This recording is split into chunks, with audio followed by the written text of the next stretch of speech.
Hello, everybody. Welcome to the Rines Report. This is your host, Tristan Blake Rines. You're listening to Radio Free Radford. Today we have another new guest, Donovan Vattelana, right? Is that how you say it? Yeah. That's as close as it's going to get. I should have asked ahead of time. That's my bad. He's a senior here at Radford University studying geospatial science. Later on, I'll be joined once again by Nicholas Penninger and Terrance Shoefield, as usual. We will be discussing the upcoming offseason needs for the AFC North, what happens to the Buffalo Bills if Tyrod Taylor ends up leaving in the offseason, who may knock off the Cleveland Cavaliers in the East, Adrian Peterson may be heading to New York, the Dolphins releasing a number of players yesterday, what does that mean, and how valuable is Draymond Green to the Golden State Warriors? So let's just start off with the AFC North here. What are some things that the Cleveland Browns need to do this offseason, do you think, Donovan? Oh my gosh, where do I start? The Cleveland Browns probably are in the position where they could use an upgrade at almost every position besides like left tackle. Yeah, Joe Thomas. And then Joe Hayden. So yeah. They could honestly use so much, but quarterback is obviously the most important one I can see. Mm-hmm. An interesting take that I read somewhere was that maybe defensive lineman would probably be the best because this draft is stacked with them. Yeah. So it's very stacked with quarterbacks as well. I think there's about 16 different options at quarterback you can get in this draft alone. So it's a very quarterback-heavy draft, too. But the only thing is the Browns' history with drafting quarterbacks. So if it wasn't the Browns, I'd say definitely go ahead. But at number one, because when you look at their number one overall pick, Myles Garrett's too good to really pass up. Yeah, and, right. There's a lot of options you could possibly make outside of the draft too. The things that I have them major needs coming up for this season, I have them at quarterback, guard, and safety, and of course quarterback. The thing is, I don't know. I was thinking about it a little bit in regards to what do they need to do, and the Browns. I think a good smart plan is if you don't go after a quarterback this offseason, really, if you don't pursue one, considering the amount of picks you already have, you build around and then you get your quarterback. Because we've seen teams like the Seattle Seahawks were okay before they had Russell Wilson starting.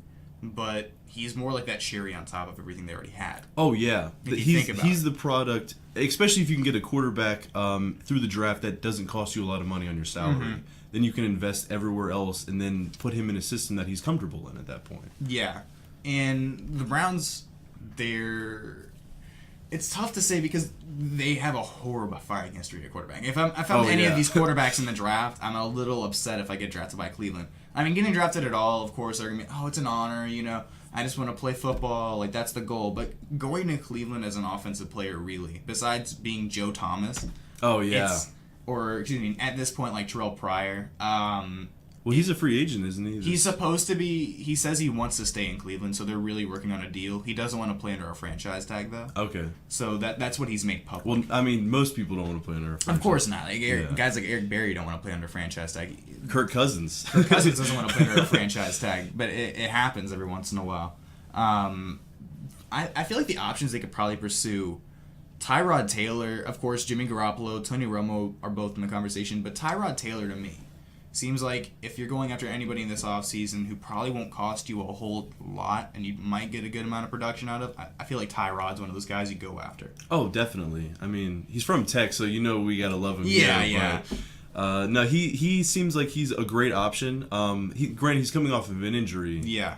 He just had surgery, I believe, on his, I don't know if it was his groin. He's had a tough season, and he has been playing with some injuries lately. But you can see what he can do. Oh yeah, I mean he got a huge contract for a reason. Yeah, he got paid I'm pretty sure $60 million over the course of 5 years. That was the contract Buffalo gave him. Yeah. Last offseason, and now coming into this offseason, well, I don't know what we're gonna do about Tyrod. And we're gonna talk about Tyrod a little bit, so I don't want to go too in depth yet. Oh, definitely, yeah. But there is instances in which that it makes sense for them to possibly go pursue him. Because I'm sure if you go for Tyrod, considering the contract, I think they're really looking to try to restructure it. And Tyrod's made it public that he said he doesn't want to restructure his contract.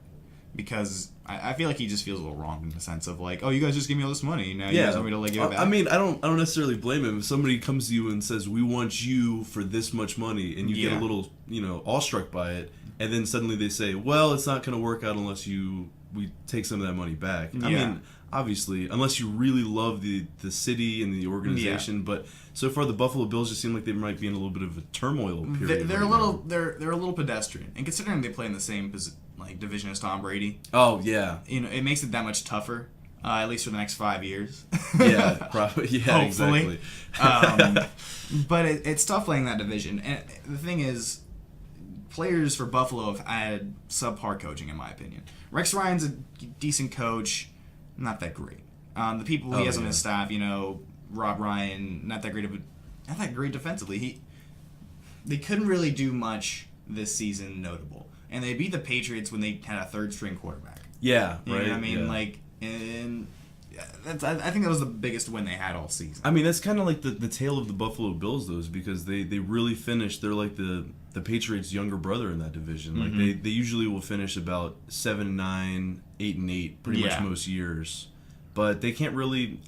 I'm not sure why. Maybe it's like the culture that's instilled there, but it just seems like from top to bottom, the organization just doesn't know exactly what it wants. Mm-hmm. I'm pretty sure they've had since Brady's come into the league, they haven't made the playoffs one time. Oh, yeah. I think they're the longest playoff drought team. It's something like that. In today's modern NFL, I'm pretty sure that they haven't been to the playoffs since the year, 1999 now. It's been like 97, I'm pretty sure. I think it's been 20-something years. And the thing is, Buffalo looks really good on paper. Because if you look, they have Sammy Watkins, they have a good quarterback. Tyrod, to me, is a good quarterback in the NFL. Oh, definitely. He's not amazing. He's not the worst quarterback you have. He's a solid quarterback. He's not Brock Osweiler level. Oh, you know what I mean? yeah. That's unless Brock Osweiler, changes around next season. This entire offseason is just gonna be us on the show probably saying horrible things about Brock Osweiler. Yeah, and I don't want to do that because I kind of like Brock Osweiler. You kind of want to root for the guy because he did pretty well in Denver, but. That season, I chalk that up to that defense, by the way. So you can give some credit to Brock, but it's basically like giving credit to Trent Dilfer for getting the Ravens to the Super Bowl that year. But he did win the Super Bowl. He won the Super Bowl, but that they only had to put up 12 points a game for them to win. Exactly. That's how good the defense was. So you can only give so much credit to Brock. Yeah. But other quarterbacks they can definitely pursue. We've talked about plenty of times. Jimmy Garoppolo and Tony Romo. Now, to me, what would make the most sense for the Cleveland Browns is you build around a young quarterback.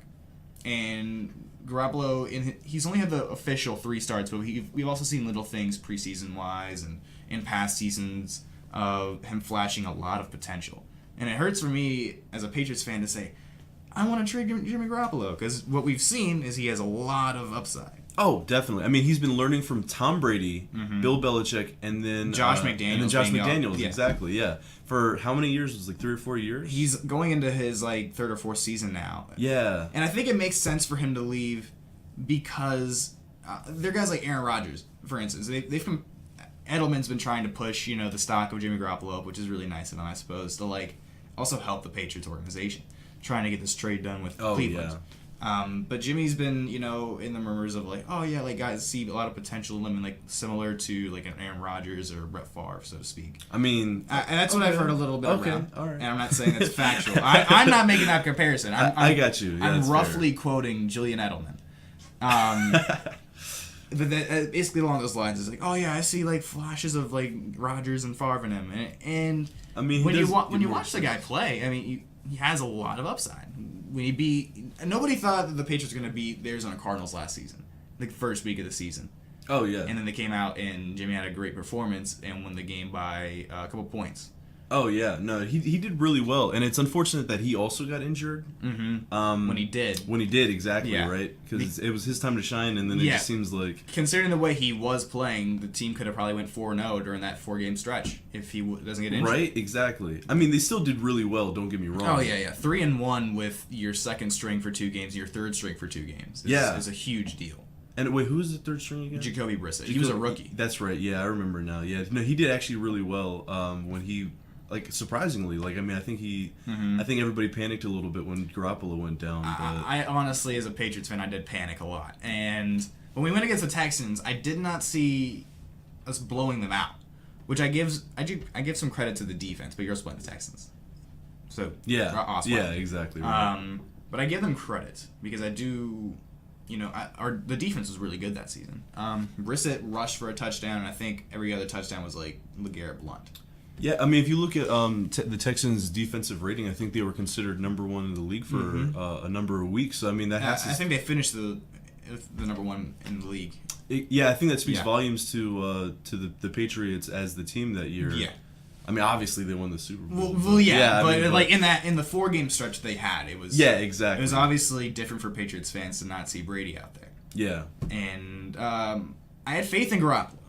I didn't know who at all Jacoby Brissett was. I'm pretty sure our backup at that time was Julian Edelman too. Yeah, he was the backup when Julian Edelman. With Brissett when. I mean, he can heave it. I've seen him do it. Well, he played quarterback at Kent State. Yeah. And then he got transitioned to wide receiver when he hit the NFL. But Garoppolo seems like a good option to me. If need be, though, I could see them going for Tony Romo for lesser value. Because the thing is, if you go for Garoppolo, the Patriots are asking bottom line first round pick in this year's draft. Yeah. I mean, maybe a second round, but I think they'll be pushing it. Bill Belichick is usually pretty good about getting the most out of his players when he trades them and stuff like that. I mean, even as fans, you see that Jimmy Garoppolo, considering how much people will pay for guys going to free agency. Oh, yeah. You know what I mean? Look at Brock Osweiler. Osweiler, of course. a $72 million deal. Oh, man. For like 4 years. That's got to hurt. It's a lot of money. Yeah. Jimmy Garoppolo is proven in the NFL to at least better than the extent of what we can expect from these college quarterbacks. Yeah. Because there's a lot of potential. There's 3 potential first-round quarterbacks. But none of them are like, okay, dazzling, you're going number 1.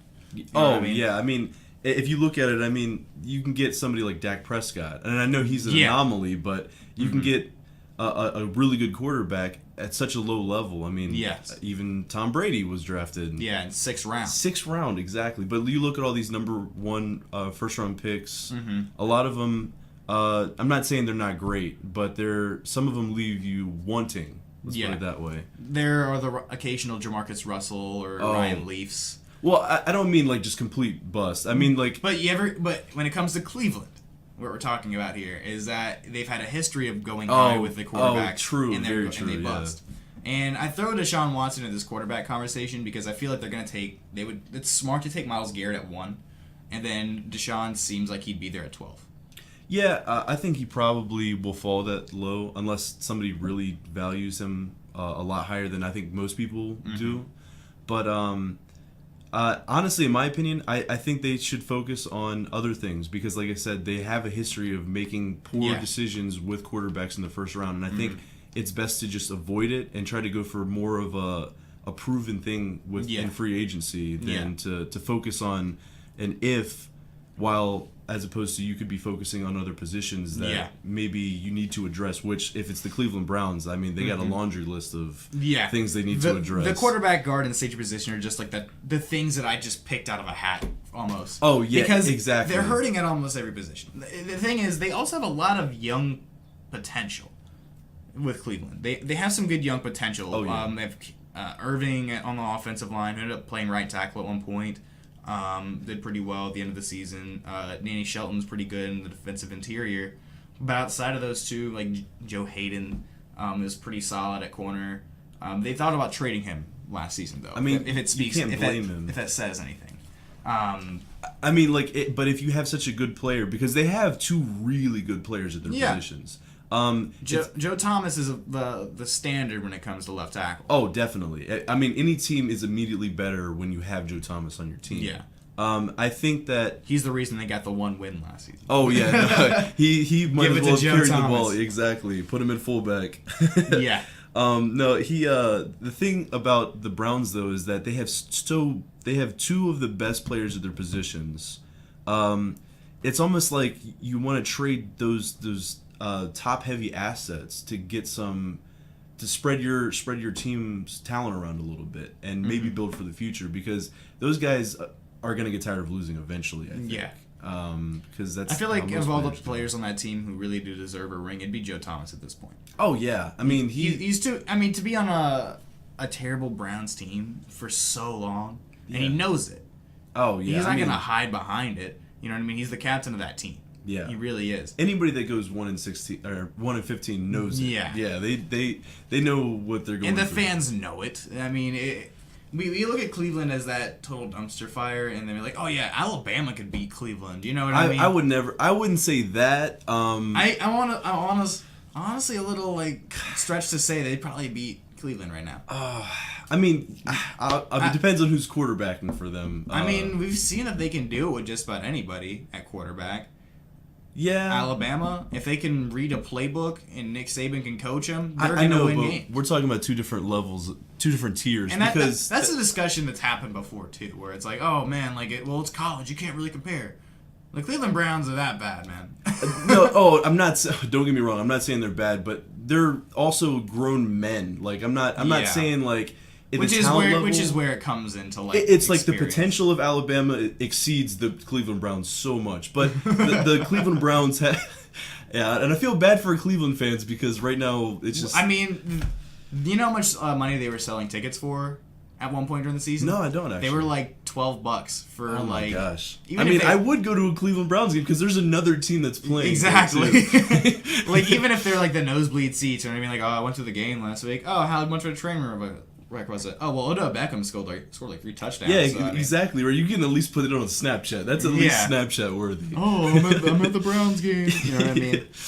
It's almost as bad as a few years ago with the Jaguars when they had nobody going to the games. And I saw the NFL memes where they were talking. It was like Madden 17, the only like place you'll ever see a packed Jaguars game or something dirty. like that. It was, but that's the savagery of the internet. I mean, but see, that's why I love the internet is because they're not afraid to call anybody out because there's always one person that's savage enough to make that meme. Yeah. No, but I mean Cleveland. I mean, I feel terrible for their fans because it's like. They get their hopes up every year. Well, maybe they just they just if you're a Cleveland fan, you just focus on basketball and it makes it a little better. Oh yeah, I'm sure LeBron eases their pain a little bit. Well, when they didn't have LeBron there though, it was just a pit of sorrow for like 3 years, where it was like, oh well, LeBron's in Miami now. Yeah, exactly right. Like it's like everybody just why does everybody keep leaving me? Yeah, exactly. Like I'm glad I don't know that pain of Cleveland fans overall because I've seen the Believeland documentary. Oh yeah, it makes your heart bleed a little bit. It makes you want to like Cleveland. Like I tell people a lot too. It's like if I had a second team, if I had to root for any other team than the Patriots, I'd probably root for the Browns. Oh yeah, just because I want them to win, man. Yeah. I mean, if I had they fight, they try hard. Oh yeah, no, they definitely do. The effort is definitely there. Almost every time we play them, it's actually not a bad game. It's just It's just the Patriots somehow find a way to win. Like a few years ago, we played them in New England, and they were beating us for a while. It was a game that they got Gronk down, and he was out for the rest of the season. I'm pretty sure. Oh man, yeah. Which was a tough part after that to watch, and we were losing for a while, and then made some like crazy comeback and won the game right at the end. But it was a good game. Oh yeah, no, they definitely make it a contest every time they play, but. Well, not every time, but they try to. They try to. Even when they have a revolving door at quarterback. Yeah, and I feel terrible for them because they had some optimism with RG3, and then he went down week 1 against the Eagles. And me, like, remember he's like, oh, I can't stand RG3, especially me in Virginia, or the closer you get to Washington, is like people don't like Robert Griffin because like he let them down after season 1, which is weird. Which I don't. Golden child. Yeah, I don't blame. RG3. I blame this team staff for the Washington Redskins for the fact that he got hurt. Oh, yeah. I mean, what is it? Mike Shanahan put him back out there? It was the team doctor saying, oh, well, he's fine. And then Shanahan was like, we kind of want to beat Seattle right now. So, yeah, go out there. And he ended up snapping his knee. And then, I think they made a bunch of public comments about him and stuff like that. Basically saying that they didn't do their jobs, but they were like, oh, well, we wanted to put him back out there. Yeah, it's tough on him. And I feel really bad for RG3. a guy who's super mobile like that, too. Because he doesn't... Yeah. It's terrible about mobile quarterbacks in general because there are some who are really good, but they only go mobile to throw. And then there are guys who are mobile, but they only go mobile to like pick up first downs. And those are guys like Colin Kaepernick and RG3 who are super mobile and they have cannons for arms, but they're not very accurate. Yeah, and it's also about reading defenses a lot too. I think that's where Colin Kaepernick struggles the most. Yeah. But I know RG3 has in the past But especially when you go down with an injury like that, because your confidence is low, and maybe some of that runs that looked like they were wide open suddenly close up on you. Because in the offseason leading up to this point, or excuse me, the beginning of this last season, the Browns were really excited to have RG3. Oh, yeah. They were really excited. And for him to go down like that, it's unfortunate. And for other positions, too, at guard and safety, I could feel like they'd either, if they don't go after quarterback, they go for Kevin Zeitler from Cincinnati, who's going into free agency, really solid guard. And at safety, they could probably go towards, Eric Berry, if possible. But I don't know if he would want to go to Cleveland. Well, I mean, that's the issue with Cleveland, is that that the desire has to be there. Because if you're playing in a place like Miami, who doesn't want to go to like Miami and like? Yeah, they don't have the appeal of a big city like Miami. Exactly, the Los big Angeles, markets or even like Dallas. They can bring in some free agents too. That's also the thing that if you talk about destinations wise, that's why people don't go to Green Bay. Because Green Bay is so it's a frozen tundra. Oh yeah, exactly. I mean, and even with their success that Green Bay has had, but they're very like draft heavy success. That's where Cleveland has to focus on. That's why I think they've struggled a lot, is because they've made some really, really bad draft decisions. Yeah. And then on top of that, add the fact that they're in turmoil, and the fact that they have to somehow attract these free agents with little to offer besides a lot of draft picks. And thinking about age-wise too, this is becoming a league where the younger talent, they're really good teams. The Falcons were a really young team. Their core defense only had 1 to 2 years of experience. Like either they were rookies, second years, and then there were occasional vets like Jonathan Babineau. Outside of that, I really couldn't tell you who else on that team. And their head coach did an amazing job with Dan Quinn's a great coach. Dan Quinn, he seriously, I'm amazed what he did with that defense, because within 2 years they were in the Super Bowl too. Right, exactly. But I give him a lot of credit being a past defensive coordinator for the Seahawks. You know what I mean? Really smart coach. Yeah, and it's almost like that's like the immediate jumping ground for head coach, is just be defensive coordinator for the Seattle Seahawks. That's what it seems like if you want to be a head coach. Well, you have to have some, of course, level of talent doing it. Oh, definitely. He was really good with Seattle. I think they won the Super Bowl. Or no. They didn't win the Super Bowl. That was against the Patriots in '49, but they got there. And being a defensive coordinator for the Seahawks, I mean, you have a ton of talent. Oh, yeah. But we could see that Dan Quinn is what made them that great. Which is, it's terrible for the Seahawks, because they're talking about Earl Thomas possibly retiring. Well, he said he'll be back. He had mentioned it after he got injured initially, but he said that he'll be back this season. Okay, guys, if I was a Seahawks fan, my heart would be beating at 100. Yeah.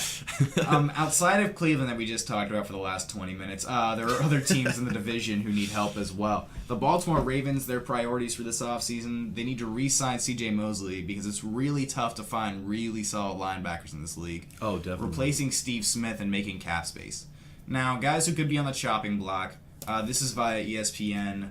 Elvis Dumervil is going to be 33 years old, and he's going to have a $6 million cap hit. Elvis Dumervil is a really good outside linebacker, but eventually age is going to catch you. Oh, definitely. I mean, especially when you talk about the linebacker position. Yeah. Because you take a lot of abuse. Oh, yeah, definitely. And, you deal a lot of it out, too, don't get me wrong. Yeah, but it's tough. You're getting hit just as much as you're hitting. Yeah, exactly, yeah. Mike Wallace will be 30 years old. He's going to have a $5.8 million hit on the Ravens. Kyle Arrington will be 30. He's a pretty solid corner, but he's been hurt the last few seasons. I can definitely see him on the chopping block. 30 years old, $2.1 million. And Benjamin Watson is on the Ravens as well. I didn't even know that. He's going to be 36 and have a $3 million cap hit. So those are guys that could be on the chopping block. I say 3 of those 4 will probably be gone this offseason, just for money reasons. Yeah. Probably not Mike Wallace, and I only say that because they're already so thin at the wide receiver position. Yeah. Granted, he's going to cost money, but sometimes it's better to just take your poison and live with it. Because he had some flashes of really good play, but I don't know. I see Elvis Dumervil staying before I see Mike Wallace staying, mainly because you can probably get a good receiver, or at least a decent receiver, in the free agency, this season. Rashad Perriman has had some flashes as well of being really good. I could see them just initially just saying, hey, we're going to give you the second string spot behind whoever we pick up in free agency, or if we get somebody else in the draft. So I could see the Ravens going after receivers this offseason. Well, there's a couple of really good receivers and some okay receivers which they can easily use to supplant their needs currently. Yeah. But like if, for example, Brandon LaFell from Cincinnati, I was looking at him, and he's always kind of been like an underrated. He's a really good complement receiver, but exactly. He's not your number one guy. I feel like if they do keep Mike Wallace, I think Brandon LaFell would be a good complement to Mike Wallace. Yeah. Let me see, guys that are going to be hitting free agency. Victor Cruz, I could probably see that going. Yeah, they already cut him. Yeah. Yeah, Pierre Garçon, Deshaun Jackson, guys like Kenny Britt are also hitting free agency. Kamar Aiken is going to be scheduled to hit free agency, but I can see them retaining him. He has some good potential. Mike Floyd, Cordarrelle Patterson from Minnesota is supposed to be hitting free agency. Terrell Pryor is still scheduled to hit free agency, but it seems like they'll get a deal done before then. There's plenty of guys out. There's plenty of good receivers out there that the Ravens could possibly be looking at. Yeah, I mean, it seems like free agency this year, you can grab a good wide receiver for, hopefully, if you're... Not too much. Yeah, exactly. Yeah. A discounted price. And that's really what this league is about, is getting the best deal for the talent that you get. Like, I mean, if you can get great rookies... like the Patriots are an example of getting guys for cheap and then having them play like superstars. Like Garrett Blount this year played for less than about $2 million, I'm pretty sure. See, that's an amazing... And granted, he had issues outside of football. But he ended up having the team's like franchise rushing touchdowns for a season. See, that's crazy. Like it's I'm pretty sure he had 18 touchdowns this season just rushing.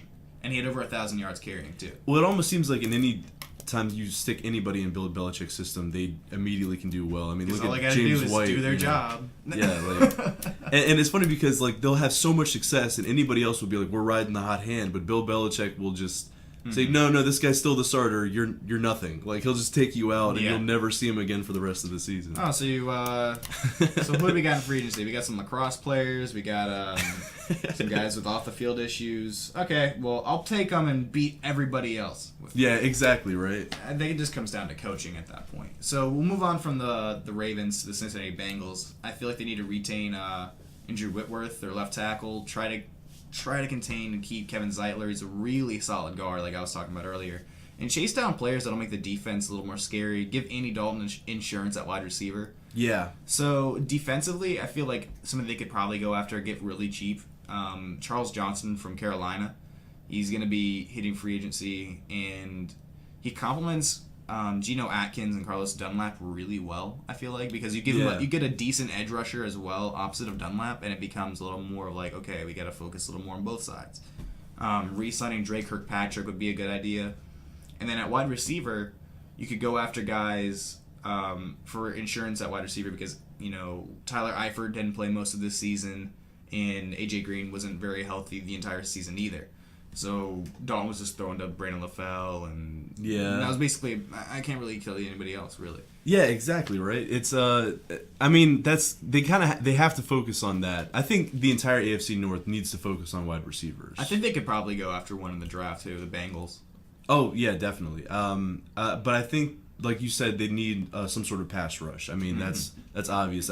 Well, they've had a decent pass rush in the past. It's just more of being very, very efficient after getting the quarterback. I feel like that's exactly. That's the next step for them is to go after somebody that can, like you said, complement Geno Atkins and Carlos Dunlap. Dunlap, yeah, exactly. That's what I feel like for them is definitely a necessity. Granted, like you said, they need to re-sign Whitworth. Whitworth, Drake Kirkpatrick, Kevin Zeitler. Those are three pretty big names hitting free agency this offseason. Yeah, and that's the struggle of almost making it to the dance. You got to worry about all the people that are gonna have success, but not to the point where you're gonna win or make anything out of it. And the thing that's going to be unfortunate about Whitworth is because he's very old for the NFL standards, I'm sure. I think he's going to be about 35 years old this next season, but he's been playing phenomenally. Like he doesn't allow sacks more than like once or twice a season. Yeah, maybe. But you have to wonder how much that production is going to drop off when his time finally comes, because it happens for everybody. Because Father Time hits everybody. Oh yeah. Unless you're like, I don't know, for some reason it's Tom Brady. Yeah, right. But he's one of those really rare players. Or if you're a kicker, you know what I mean? Adam Vinatieri, he's like 5-year-old the Wonder Child. Yeah. Exactly. Adam Vinatieri. The future Hall of Famer. Oh, definitely. First ballot. Oh, yeah. You ain't denying Adam Vinatieri. But at wide receiver, Mike Wallace, Torrey Smith, Victor Cruz. I can see any one of those guys in a Bengals uniform next season. Oh, definitely. I mean, and, Andy Dalton's not, he's not an elite quarterback in my opinion, but he is definitely solid. So, I mean, it's not like there's nothing for those wide receivers to look forward to if they get there. Andy Dalton was a Pro Bowl quarterback not too long ago either. Definitely. He's got a lot of upside. He just needs the right pieces around him because quarterbacks, they get you to the playoffs. They can get you to the playoffs, but they can't do it by themselves. Oh yeah, unless you're Tom quarterbacks Brady. Are the reason quarterbacks are why you win the Super Bowl. I feel like at this point, but it takes a lot of work to get there, and you need a lot of support around them. I would say that. Besides the fact that Denver won with Peyton Manning sputtering to the finish line. Yeah. But it's still Peyton. Still Peyton. No, I'm saying he gives you that. He still is probably one of the best coaches on the field at the time that you can possibly ask for. I mean, if this man doesn't coach in his life, I'm gonna be very disappointed because he has his football IQ was ridiculous. Mm-hmm. But Denver, their defense probably one of the most solid of all time. I mean. So, quarterbacks are definitely a necessity, but at this point, you could supplant them if your defense just basically acts as a Band-Aid for that. Yeah, but ain't as good of a defense as Denver had this season. They did make it to the playoffs. Yeah. I mean, your quarterback play makes a big difference. Oh, yeah, definitely. I mean, you have to have at least... The difference between having Trevor Siemian and Peyton Manning on the field is the playoffs and the Super Bowl and missing entirely. Yeah, and it's a shame because... Even if Peyton Manning's sputtering to the finish, he's still better than Trevor Siemian. Yeah, but then again, Peyton Manning did have a tremendous amount of interceptions that year. And Brock Osweiler got them he did. Peyton had a game against Kansas City where he threw 5 picks. Oh, yeah, it's tough to see that. If I was happy at the time. I had Kansas City on my fantasy team. Oh, yeah, you had the defense, yeah. Yeah, they were really solid that year. Yeah, Kansas City's defense is always, in fantasy, they're like... They're pretty reliable. Yeah, exactly. I always want them, but, if I end up getting them at a discounted price for free agency... Yeah. That's... Not a bad pickup. Oh, definitely not. And we move on finally to the top dogs of the division for this last season, the Pittsburgh Steelers. Now, this is pretty common sense, I'm sure, but finding players that will put you past the Patriots, as well as retaining Le'Veon Bell and Antonio Brown. Oh, yeah. So the big needs for them to try to make that big jump past New England, because it's still going to be a tall task no matter who you put on the team, is they need corners and they need an inside linebacker. Oh, yeah. Because they lost Lawrence Timmons. Oh, that's free agency. Yeah, he's hitting free agency. Yeah, and isn't James Harrison? He's also in free agency. He's supposed to be a free agent because he's only signed a 1-year deal, but they'll probably re-sign him. I don't think he wants to quit playing football yet. Oh, yeah. But he's going to be 36 years old this next season, man. Old man doing the job. But he killed it this year. I think he was the best player in that entire defense, to be honest with you. He didn't have as much playing time. Which I completely agree with, because, he at his age, you don't want to risk him injuring himself because he's probably not going to recover as fast as other people. Yeah.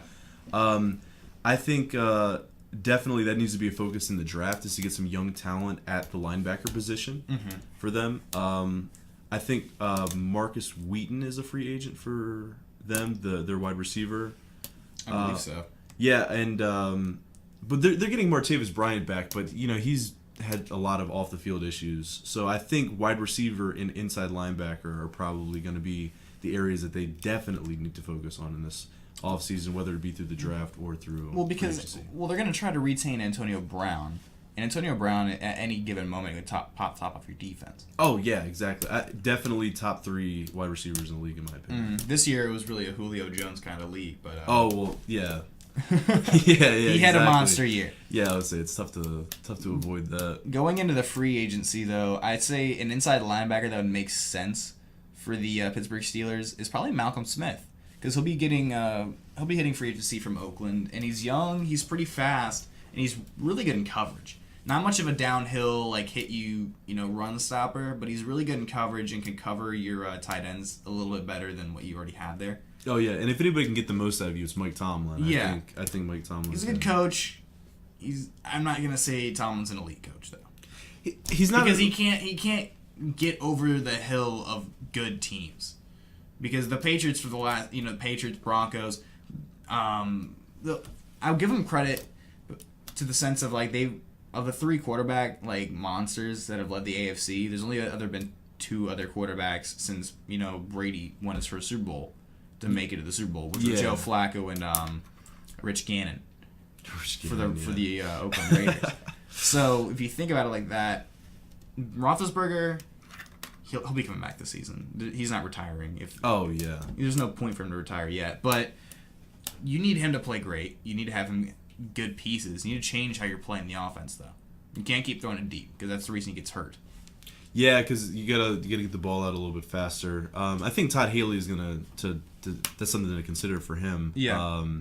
But when you have Le'Veon Bell and Antonio Brown, you have these weapons that it's really tough to focus on one of them because they're both so dangerous. They're both gonna get monster contracts too. Well, like Antonio Brown's already gotten a really good contract, I'm pretty sure. I think they just want to re-sign him to a longer deal. Oh yeah. At this point, Le'Veon Bell though needs the contract right now. Oh yeah, definitely. That's thing about Le'Veon, top priority. Besides the fact that he's a running back and they get underpaid already, besides the fact that he's had great production on the field, they might not pay him nearly as much as you would expect because of his off the field issues. Yeah, he can't put down the marijuana every once in a while. You know what I mean? But like you said, LeGarrette Blount did lead the Patriots, but he didn't get busted for off-season drug charges. Or he did, yeah. That's why he got cut from the Steelers. No, he left he didn't want to play for the Steelers because when he went to the Steelers, he played subpar already when he went there, and then what happened was he was like he demanded a release. He didn't want to play for him. He wanted to go back to New England. So basically, in the deal, they traded for LeGarrette Blount, and in a sense, the Steelers just gave the Patriots a pick for nothing because they ended up re-signing Blount like a few days after he got cut from the Pittsburgh Steelers. But yeah, no, I'm not saying LeGarrette Blount's never had his off-the-field issues, though. Oh, no, yeah, exactly. No, but Le'Veon Bell is, like, I mean, if they don't pay him what he's worth, which, I mean, is a lot more than most running backs. Oh, he's probably a top running back in the league. At this point, I can't really put anybody past him. Oh, exactly.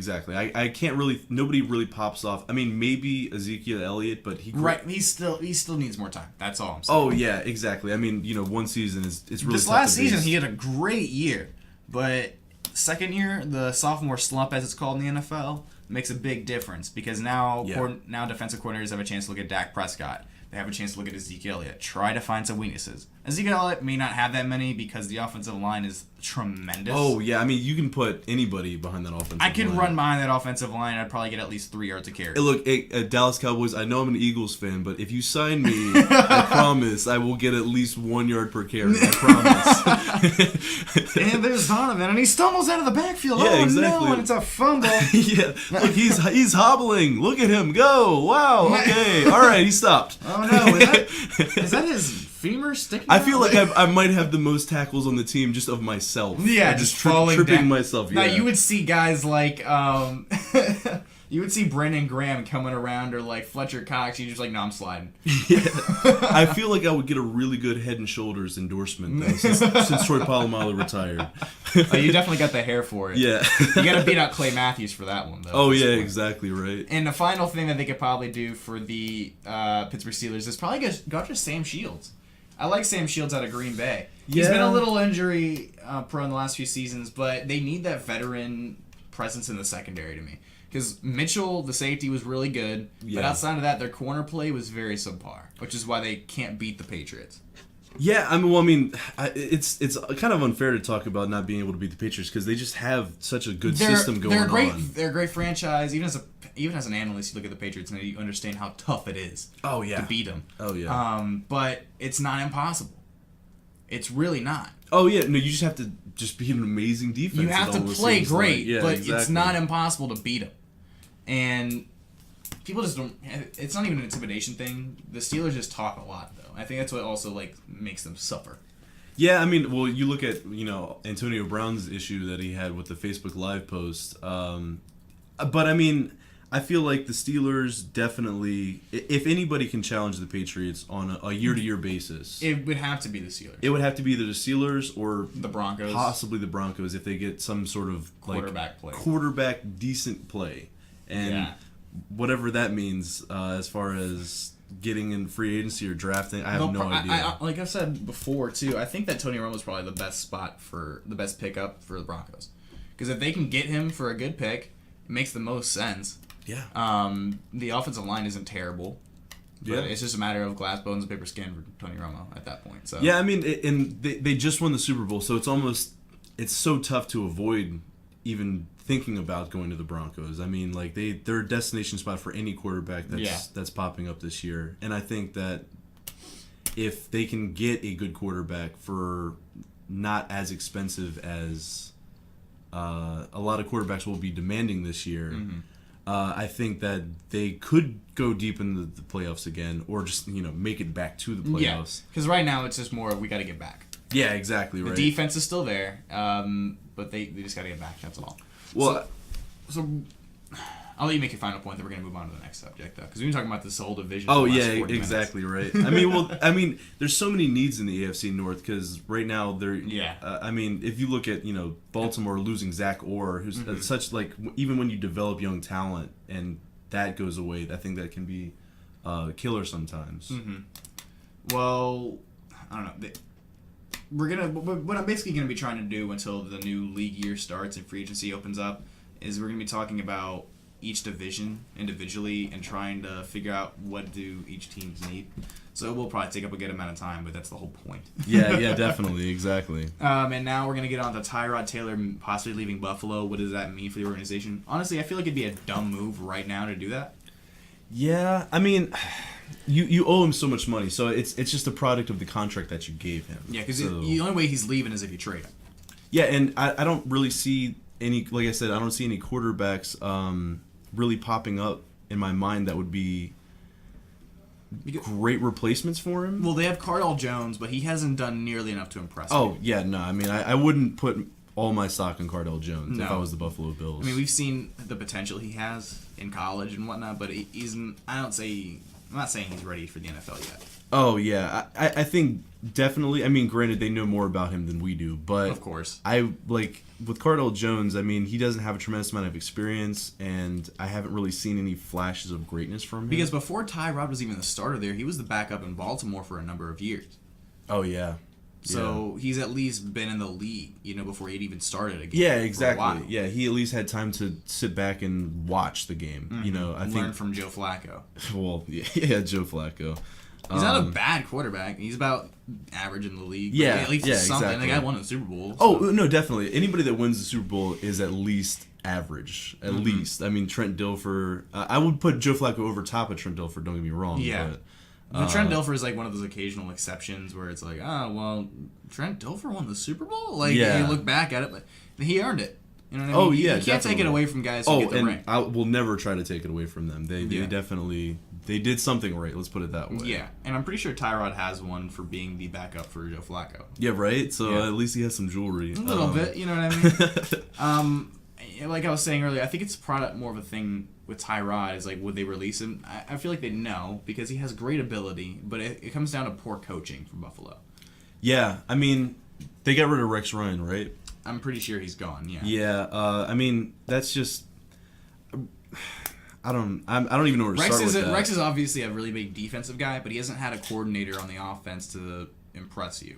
Well, if you look at their defensive numbers, they actually went down from the year before they had Doug Marrone, and it was kind of crazy that Doug Marrone would just pick up and leave. But it almost makes you wonder and question if he sees something about the organization that not a lot of people have seen until the departure of Rex Ryan and kind of the handling of that, because the GM Doug Whaley was apparently not involved in those discussions, which kind of makes you wonder.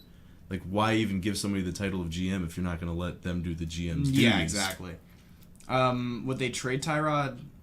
I could definitely see this happening, of course, to Cleveland. I can possibly see Houston, too, but it'd have to be for a really good price. Yeah, you basically you're have at to least take him giving for up nothing. a few picks with at least a second round.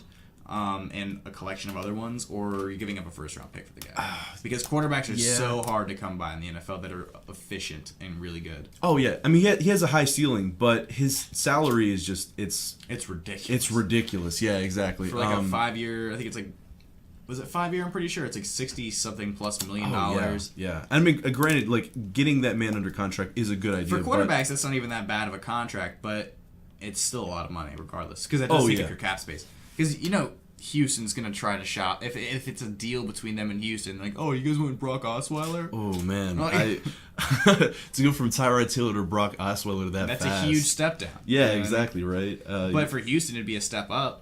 With that number one defense, having Tyrod Taylor behind. Yeah, I mean, they're definitely they're already paying their quarterback, so I mean that I could easily see that, but you'd have to definitely give up a lot for if you're Houston. Let's put it that way. To get Tyrod, yeah. If you're just doing a salary dump, I think that you're probably going to get a better deal for him. Mm-hmm. I could see the Browns probably doing that. To get Tyrod? Get Tyrod. It's a little more cost effective than it would be to get Jimmy Garoppolo. Yeah. And it's Tyrod's proven he can do it. And he isn't super. He's this last season a little more injuries, but this first season he wasn't hurt at all. Yeah, and I think it really depends on their free agency. But like I said, like who wants to go to Cleveland? I mean, unless the price is right. And like I was saying, you need to build up your key pieces before you get your quarterback in some instances. And Cleveland seems like it's one of those teams that needs to build around before they even get the solid quarterback. Definitely, exactly. And they need to do that through the draft and through trades, which in this case, like I said, could include Tyrod Taylor. Okay. Yeah, sorry about that. I was trying to see where you were going with it. Yeah, right. The big suspenseful moment. Oh yeah, just leave him. Just leave the audience in suspense. Right. So now we're gonna move on to our final little topic here before I bring on Nicholas and Terrance. Who can knock off the Cleveland Cavaliers in the Eastern Conference? Because they're a little more vulnerable right now without Kevin Love, but I have my own little arguments. I only have 2 teams on here personally. Yeah, I know exactly which teams you're about to say, just because those are really the only 2 that stand out. Mm-hmm. There might be the sleeper team in Washington, possibly, but it's the Celtics and the Raptors. Yeah, Celtics and Raptors, exactly. Especially with them getting Serge Ibaka, I think that they traded some of their depth for key pieces that they needed. Yeah. And granted, I don't know if that's going to be enough because LeBron James just makes any situation you're in complicated because. Yeah. He's a mismatch, and he's the greatest player in the league for a reason. Mm-hmm. I think the Celtics are a team that... Well, because they're playing without Avery Bradley right now. And when they get him back, the team just gets better. They're playing really well under Brad Stevens. Al Horford's doing okay. He's not the superstar level talent you would try to hope he would be. Yeah. But he's doing what he needs to do. And Isaiah Thomas is having an almost MVP year. Oh, yeah. I mean, Isaiah Thomas is he's probably the poster child for the underdog story of the NBA. Oh, of course. If anybody can beat the Cavs, it's probably, if I had to guess, it probably would be the Celtics. Right. If they get Avery Bradley back, it's possible. Yeah, because, Avery Bradley is a great wing defender. He can easily... He gets rebounds. Well, not easily guard Kyrie Irving, but...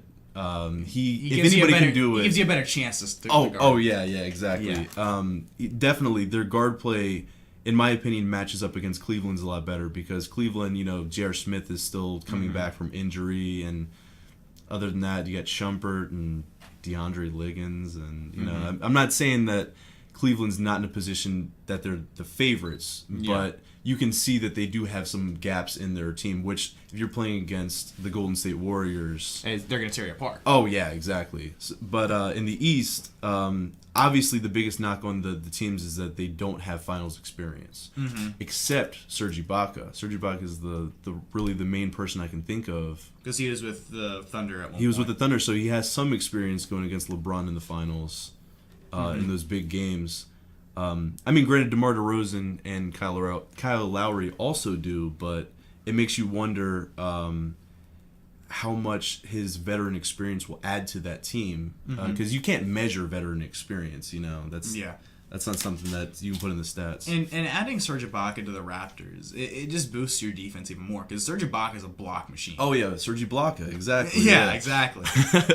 And I like the Raptors because they put up a pretty good fight for what it was against Cleveland last year in the playoffs. So between the Celtics and the Raptors, I give the Raptors more of a benefit of the doubt just because their defense is so on par. Oh, yeah. And they can play offense. It's just a matter of trying to match the speed of Cleveland, and the dynamic of Cleveland is really tough when it comes to playoff time. Yeah, I mean, mismatches everywhere. And no matter who plays Cleveland, it's not going to be easy because the Cavs are built for the playoffs. Oh, yeah. They really are like a playoff set team where it's like, all right, we'll do fine enough to like get the first place spot in the Eastern Conference. Yeah. Because to them it's like nonchalant because the East is a little lacking in comparison all over the place. Yeah, because really all you have to do is just make it to the playoffs if you're the Cavs. Yeah, and then you can just steamroll through everybody. Yeah, exactly. And if anything, I think they should if it's unfortunate for the fans, but I think they should be resting their starters more because they have been hit by the injury bug a lot. I mean, Kevin Love's out like 6 weeks. Yeah. J.R. Smith still coming back from injury. Mm-hmm.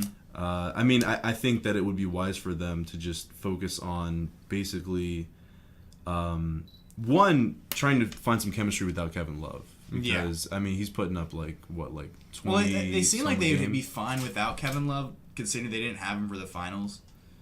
You know what I mean? They still did pretty fine. Yeah. I mean, they did walk away with the championship, so... Well, no, they had Kevin Love in the championship they won. They didn't have him the year that they lost. And they didn't have Kyrie. No, they didn't have Kyrie. They didn't have both of them. Oh, they didn't? Because Kevin Love... oh, that's right. Yeah, because he got... against the Celtics, actually. Oh, no, he didn't play he didn't play as well as everybody thought he was going to in the finals this year. That's where I'm mistaken. I mean, but when you're playing with LeBron, you don't have to be the all-star. Yeah. You just have to be complimentary. Mm-hmm. Which is what everybody else... Well, they got Kyle Korver, too, to add to their depth, by the way. Yeah. Was a really good three-point shooter. Actually, good move. Defensively... If you're going to be playing against some teams in the East, maybe not the greatest move, just because Kyle Korver's defense is, probably average. But when you're playing against Isaiah Thomas and DeMar DeRozan Kyle Lowry, And, I mean, even John Wall. Yeah, John Wall's really fast. Yeah. Yeah, I mean, you're talking about phenomenal guard play in the East, which is, obviously, past couple of years we haven't really been talked about. Mm-hmm. But now you're seeing kind of a resurgence in that category. I think Kyle Korver definitely adds a lot of offensive talent. But with shooters, you live by the three, you die by the three. Yeah. So it's something to watch. We'll see. It's mainly the point of this little topic is who's got a shot at beating the Cavs? And who can we hope will make the playoffs interesting for the East? Oh, yeah. because Boston, I'm pretty sure they're number 2 in the conference. And then Toronto, really good team. We're hoping they'll be as good as... Well, we're hoping they'll be good enough to at least slow them down a little bit. But those are the two that I have personally. The Wizards have a slight chance, but they're not good enough. I mean, they have been pretty hot. They've been hot, I but can't discount that. I don't see them beating the Cavs in a 7-game series. I just can't. Yeah, I can see them taking it to a Game 7. It depends. Like I said, it depends on how they click with Serge Ibaka. If it's an immediate fit. Oh, the Raptors, yeah. Yeah, the Raptors. But with the Celtics too, I feel like honestly, I feel like they're just missing that one piece that they need. It doesn't have to be a superstar because I think they definitely have that in Isaiah Thomas. If the Celtics, for instance, as a Celtics fan, I really wish this would have happened. If the Celtics would have gotten Kevin Durant. Do you think that would have at least... Oh, yeah. I mean, yeah. That would have given them hands so much... down, I think they would have been the favorites in the East at that point. Yeah. I think any team Kevin Durant goes to that has talent is immediately... Think about it like this, too. Isaiah is a little bit more... He's a little less of a ball hog than Russell Westbrook is. Yeah. Because I think that's really what made them suffer in Oklahoma City was Westbrook I'm going to be the man on the team, and Durant's not one of those verbal guys. He's one of those leaders by action. Yeah. But it's more of I don't have to deal with selfish players playing with Russell Westbrook. To be fair, though, Russell Westbrook did have a great series against the Golden State Warriors, and I'm not saying Kevin Durant, he definitely wasn't the reason they lost, but there was moments in there they couldn't perform after the half. Yeah. In the stretch of games that they lost, it's they played really well out the gate, but they just couldn't finish it off. Well, the thing about Kevin Durant, he's great, but there was times where he's not vocal at all usually. Mm-hmm. But when he was vocal and demanded the ball, it feels like he almost came up short in that series. I'm not saying that he's the sole reason that they lost, but it's still a contributing factor. Definitely, exactly. Yeah. So that'll top off our first hour. When we come back, we'll be sitting down with Terrance Shoefield and Nicholas Penninger once again. Thank you very much for coming on, Donovan. Hopefully I'll have you again next week. Appreciate it. You'll definitely find this on YouTube. Find the Facebook page, The Rines Report, as well on, of course, Facebook. So stick around, guys. We'll be playing some One Call Away by Charlie Puth. Enjoy, guys.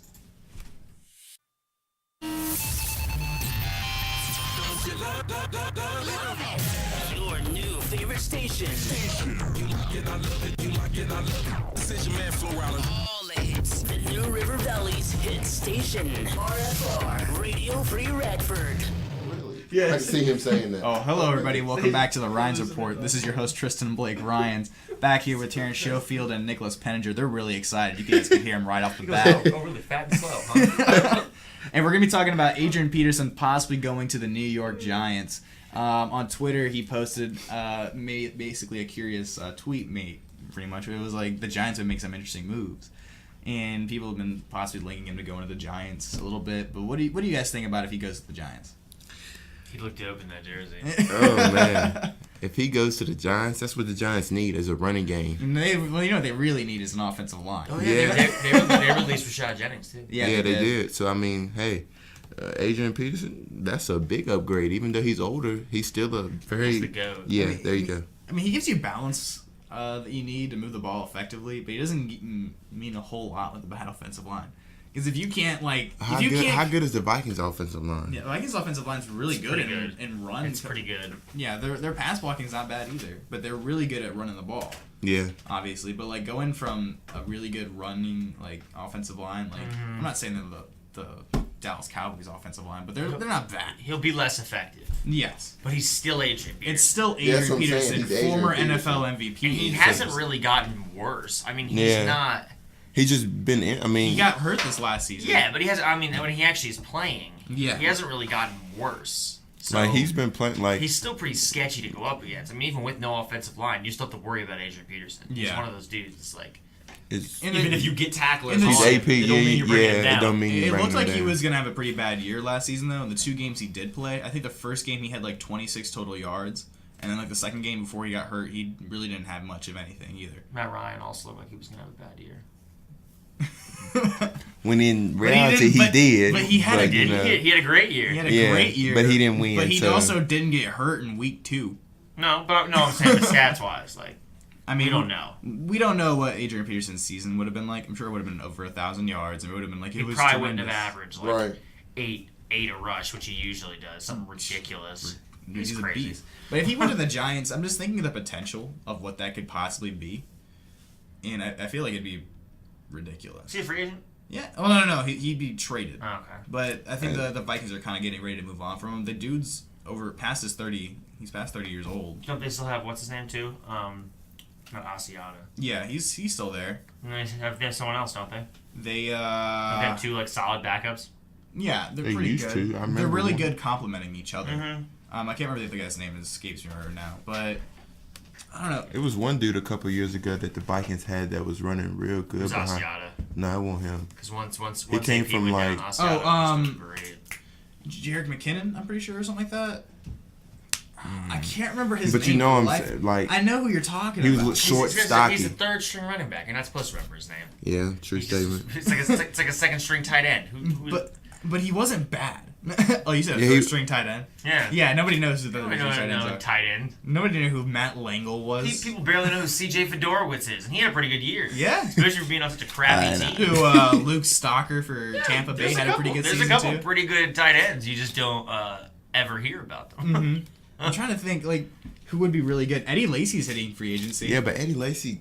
His position got there you go. You can call him that. His position got taken by a wide receiver. He's a little bit. No, he got hurt too. Latavius Murray's hitting free agency. I think I was reading something about that. People were saying they need to move on from Latavius, but I don't agree. I don't agree with that either. Well, Latavius Murray, y'all need him. Yeah, but we have 2 solid backups. Le'Veon Bell's still scheduled to hit free agency, even though we know that won't happen. Hey, if he hit free agency, didn't they already franchise tag? No, they're trying. So they probably gonna franchise tag. They're gonna. If need be, they will. Yeah. James Starks. I hate franchises. Rashad Jennings is free agent now. Because they don't give the opportunity. Darren McFadden's gonna be a free agent. Yeah, but if you're on a stacked team, you need a franchise tag. Yeah. You can't afford a bunch of good players. It's just not possible. Yeah, that's true. And a franchise tag, if any, because what's some guys will not play under the franchise tag. Right. Eric Berry's made that very clear. He doesn't want to play. Didn't Maurice Jones-Drew also say that he wasn't playing under franchise tag years ago? I think something like that. Yeah, but it's. I mean, when you think about it, what's the alternative to a franchise tag? Having no limit on spending. Exactly. Which is not cool. You know what I mean? It's like you have to have a good player who's going to have to deal with not being paid.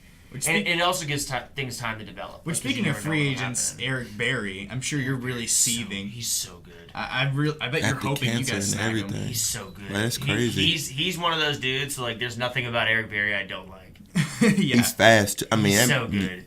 Yeah. So good. A lot of people are thinking he goes to Oakland, which would be scary. If Berry goes to Oakland, I will cry. No, he needs to come to Dallas. Are you buying an He needs to come to Dallas. I'm not buying an Eric Berry jersey, but I might buy one if he goes to but Dallas. I will cry if he goes. Y'all don't need Yes, we Eric do. Berry. Yes, we do. You tell him we don't. Barry need. Church. Yeah, Barry Church is dope. Barry Church Have is both of a them back there. Who's their other safety? You guys could be the first people Henry. to run three I safeties. think it's Henry. Run three safeties. Hey. Run a 4-3, but it's a 4-3 with three safety high. Look, something. We're gonna have one get rid of corner. Henry. We're gonna have one corner, They and want then we're them gonna play changed. three safeties. Two defensive tackles, 4 linebackers, and the rest just safeties. Or no, the Dallas Cowboys, I can definitely see them playing like 2 defensive tackles, 2 linebackers, a safety down like a linebacker, like I can see that. with Barry Church playing that. I could kind of see that actually. I miss the 5-2. Whatever happened to the 5-2? Remember in college, we used to love the 5-2. I hated when I played like football in like high school. We ran a 4-4. Yeah, it sucked because 4-4 meaning 4 like defensive linemen, 4 linebackers. That'll work. That's It was the dumbest formation. And what 4? No, two it'd be corners? 3. It'd be 3 defensive backs. So you'd have 1 safety high and then 2 corners the whole time. But so what you gonna play cover 2 or you gonna play cover 3? You don't play cover anything. What's sad is they tried to play man up. How you gonna man up to that? You can't man up with linebackers like that. You can, but your short passes, you're gonna get crushed on. Exactly. You're gonna get a West I don't know how that'll work. West Coast would run right through that 4-4. What was the Bears defense? The 72. What was the name of it? I don't remember. It was some weird formation. It's the same thing. I can't remember that one play that John Gruden's always talking about. Oh man, what is that play called? I have no idea. You know what I'm talking about, though? The one where the tight end goes up and out. I don't know what he calls it. Yeah, I don't remember. It's his favorite play. He's like, you gotta run the blah blah blah, and you're just like, that's not gonna work, John. And like every time, I think one time it worked. One time he's very persistent in trying to get that to run. Oh yeah, no, it's a savvy play every once in a blue Speaking moon. of John Gruden, how many times during the offseason will you? I want to make a bet on I want to get like an over under on how many times people are gonna link him to coaching. Yeah, every year. He needs to be our assistant coach. Who, the Raiders? You guys just re-signed Jack Del Rio. John Gruden's an idiot. I know. Thank God. Didn't we talk about that? People say we maybe shouldn't re-sign Jack Del Rio. No, Jack Del Rio. That's the stupidest thing. Is a great coach. Did he used to coach the Miami Dolphins? No, he used to coach the Jacksonville Jaguars. But that was when they were god awful, and the only good player on their team was Maurice Jones-Drew. And he was just running over everybody. He was such a beast. He was. What happened to him? He just retired. He went to Oakland, and then he retired, and then did bad. Yeah, which is sad for what's his name? Who's McFadden? Muscle hamster. Oh, Doug Martin. Yeah, he's essentially the same player. Yeah, just not as good. He's not as talking about dynamic. For the Bucks. Mm-hmm. Oh man, I still have this music playing. Okay. Everyone's like, Jesus, turn that crap off. Oh no! Nobody can hear it. I hear everything that goes out, but it's I just noticed that I was playing Justin Bieber's "Sorry," and I'm very sorry to the audience. I'll tell you what, I got no issue listening to Justin Bieber's "Sorry." No, some people don't like it, and it's not. This will all be edited out anyway. But what? You don't like Justin Bieber's "Sorry"? I don't. Or just some people in general. Just anybody who doesn't like that song? I'm not a big fan. Really some people are total haters. I'm not really a believer, but no one's a believer anymore. We got from no, they all grew up. That's what happened. Yeah, they grow up and become criminals, but they're not that smart at being criminals because they never learn how to do it without money. Only broke criminals learn how to be good criminals. You can't be rich and start off breaking the law rich. Some what is it? What was that movie? Ocean's 11 or something? That's a great movie. That's a really good 11, movie. 12, 13. Yeah, there's 3 of them. Did you see they're making a woman's Oceans? I Like think the I saw same something thing they like did with Ghostbusters, where they took all like I'm not saying that having an all-women's cast would be is what's gonna destroy it. It's annoying. But the thing is, to me, speaking of movies, like they never needed to redo Ghostbusters. No. There was no point to it. And you were going to do it better because the fact that it was so bad at the same time made it so good. What, the original Ghostbusters? Yeah, like any movie, like Scarface, for example, right? Like they're saying they're redoing Scarface. There's some movies you just never need to like redo. Right, like Scarface had its moments where you're like, this is kind of corny. Like if somebody were to ever bring up and like, oh, we're gonna redo Pulp Fiction, I'm gonna tell, I would boycott. Pulp Fiction's not old enough to redo it. No, I'm just saying, like I would protest if someone was like, we're gonna redo Pulp Fiction. I would protest. You'd actually go out. I would go outside of a studio. I don't think and hold up a sign that says we don't need another Pulp Fiction. I don't think anybody would redo Pulp Fiction. I'm just saying as a for instance, because nobody would ever do it. Yeah, nobody would, because I could see you redoing Ghostbusters. it's like redoing Caddyshack. You ever seen Caddyshack? Yeah. It's like redoing Caddyshack. Like, we get Caddyshack as a dumb movie, and Yeah. it's like it's corny. Like the dude's chasing a gopher around a golf course. Yeah. But if you try to do that now, they would just be like, why would they redo Caddyshack? Yeah. We get the movie was dumb. It's about the time. Yeah. When they do the movies. But speaking of time. Speaking of sports now, we just love our. So, I mean, I work at a movie theater. I love movies. Movies are dope. Movies are a lot of fun. Ton of fun. But yeah, AB to the Giants would be a good move. I feel like it's not if for the right price. Anything, you know what I mean? Coming off of a bad season, they'd probably get him for a decent pick. Possibly. I'm not saying he's worth a first round pick. How much is he getting paid? How much is he getting paid? Yeah. Let's look it up right about now. Because it's got to be what the Giants are willing to pay for him. But the Giants, I mean, also paid what's his name more money than he can do anything with. What was Janoris. Yeah. Janoris Jenkins. This season, he's not even that good. He has. He did pretty let me good see. for them. Janoris Jenkins is not. Peterson's $13 million salary in 2015 is now fully guaranteed. He has a roster bonuses of $5 and $6 million in 2016 and 2017 due on the third day of the league year. So basically, like $12 million, something like that. Remember when Steve Smith embarrassed Janoris Jenkins? You ever see that? This year? That interview? No, a couple years ago. Oh, he's supposed to be making about $11.7 million. He's not. His cap number overall is going to be $18 million in 2017. Yeah, it's a lot of money. They're going to restructure. So the real question is it worth it to the Giants to? Well, it's really a cap issue is the whole thing. Because the guy's coming off of an injury. Mm-hmm. It makes sense to trade away an $18 million contract and have somebody else deal with it than you. You know what I mean? Because that's $18 more million you can spend on other players to make your team good. Maybe 2-3 players. And then you could probably get somebody in the draft at running back. There's a pretty heavy running back draft. You know what I mean? Dalvin Cook, Leonard Fournette. Those are 2 stud rookies. Yeah. I want to see where the Vikings are drafting real quick. See if they'd probably like trade and maybe move up if need be. I think this draft is gonna be crazy for some reason. I see a lot of weird stuff happening. Like, what would you think would be the craziest move? Oh man, I don't even know. Did you see what Myles Garrett said? He asked Jerry Jones. Yeah, that was a while ago, but now he's refuted it and like, oh well, like I really wouldn't care playing anywhere, but we all know he wants to play in Dallas. Did you hear about the whole Tony Romo thing? Which one about it? Were they releasing? Which daily update are you talking about? How he wants to be released and not traded. Oh wow! Because he wants to. I guess he wants to decide where he's gonna go. They have. Oh wow! I think. Oh wow! They don't have any first round picks. The Vikings? Yeah. Oh, that sucks. They have the second. They have 2 third rounds, 1 for Miami. They have 2 fourth rounds, another for Miami. What could they trade that first rounder for? I guess I wouldn't be able to remember that off the top of my head. I mean, let's see who. Are they keeping Bridgewater? Yeah, but he's not. They're saying that he might not play this season either. That's crazy. Is that bad? Apparently, it was that bad. Towards ACL and his MCL. Apparently, it's pretty bad. Like from the report of like what happened from dropping back. Yeah, or something like that in practice. He's dropping back. It was a no contact injury. The turf gave out. Yeah, and he tore his ACL and that's God right there. That's God like Teddy. It's not going to happen for you this season. Or next season. Maybe possibly. not even next season. Sam Bradford needs another shot. Dude, that's crazy. Sammy Bradford needs another shot. That's ridiculous. That's very ridiculous. Dropping back. Could you imagine doing something you do every day times a day? You've done since you were in high school, like, probably. It would be like slipping a disc, taking a free throw.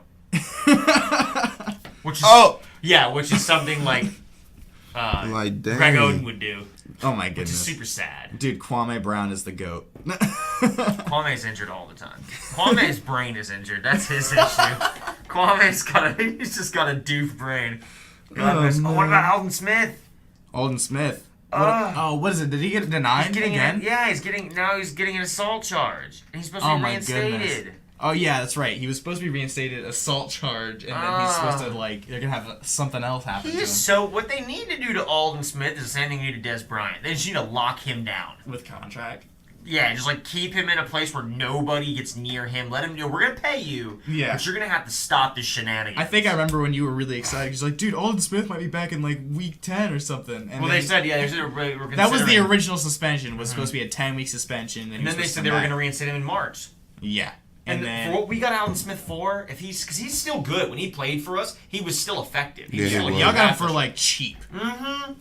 Alden Smith was the man. Let's not forget that Alden Smith was the #1 pass rusher in the whole NFL. That whole defense was amazing. And then in 1 year, one offseason, everybody retired. Because what Justin Smith retired. John Harbaugh left to go back to college. John Harbaugh left. Let me see. Willis. Patrick Willis retired. The only guy that's really left on that team is Navarro Bowman. Mm-hmm. Navarro, I feel so bad because I love Navarro Bowman. Navarro Bowman's good.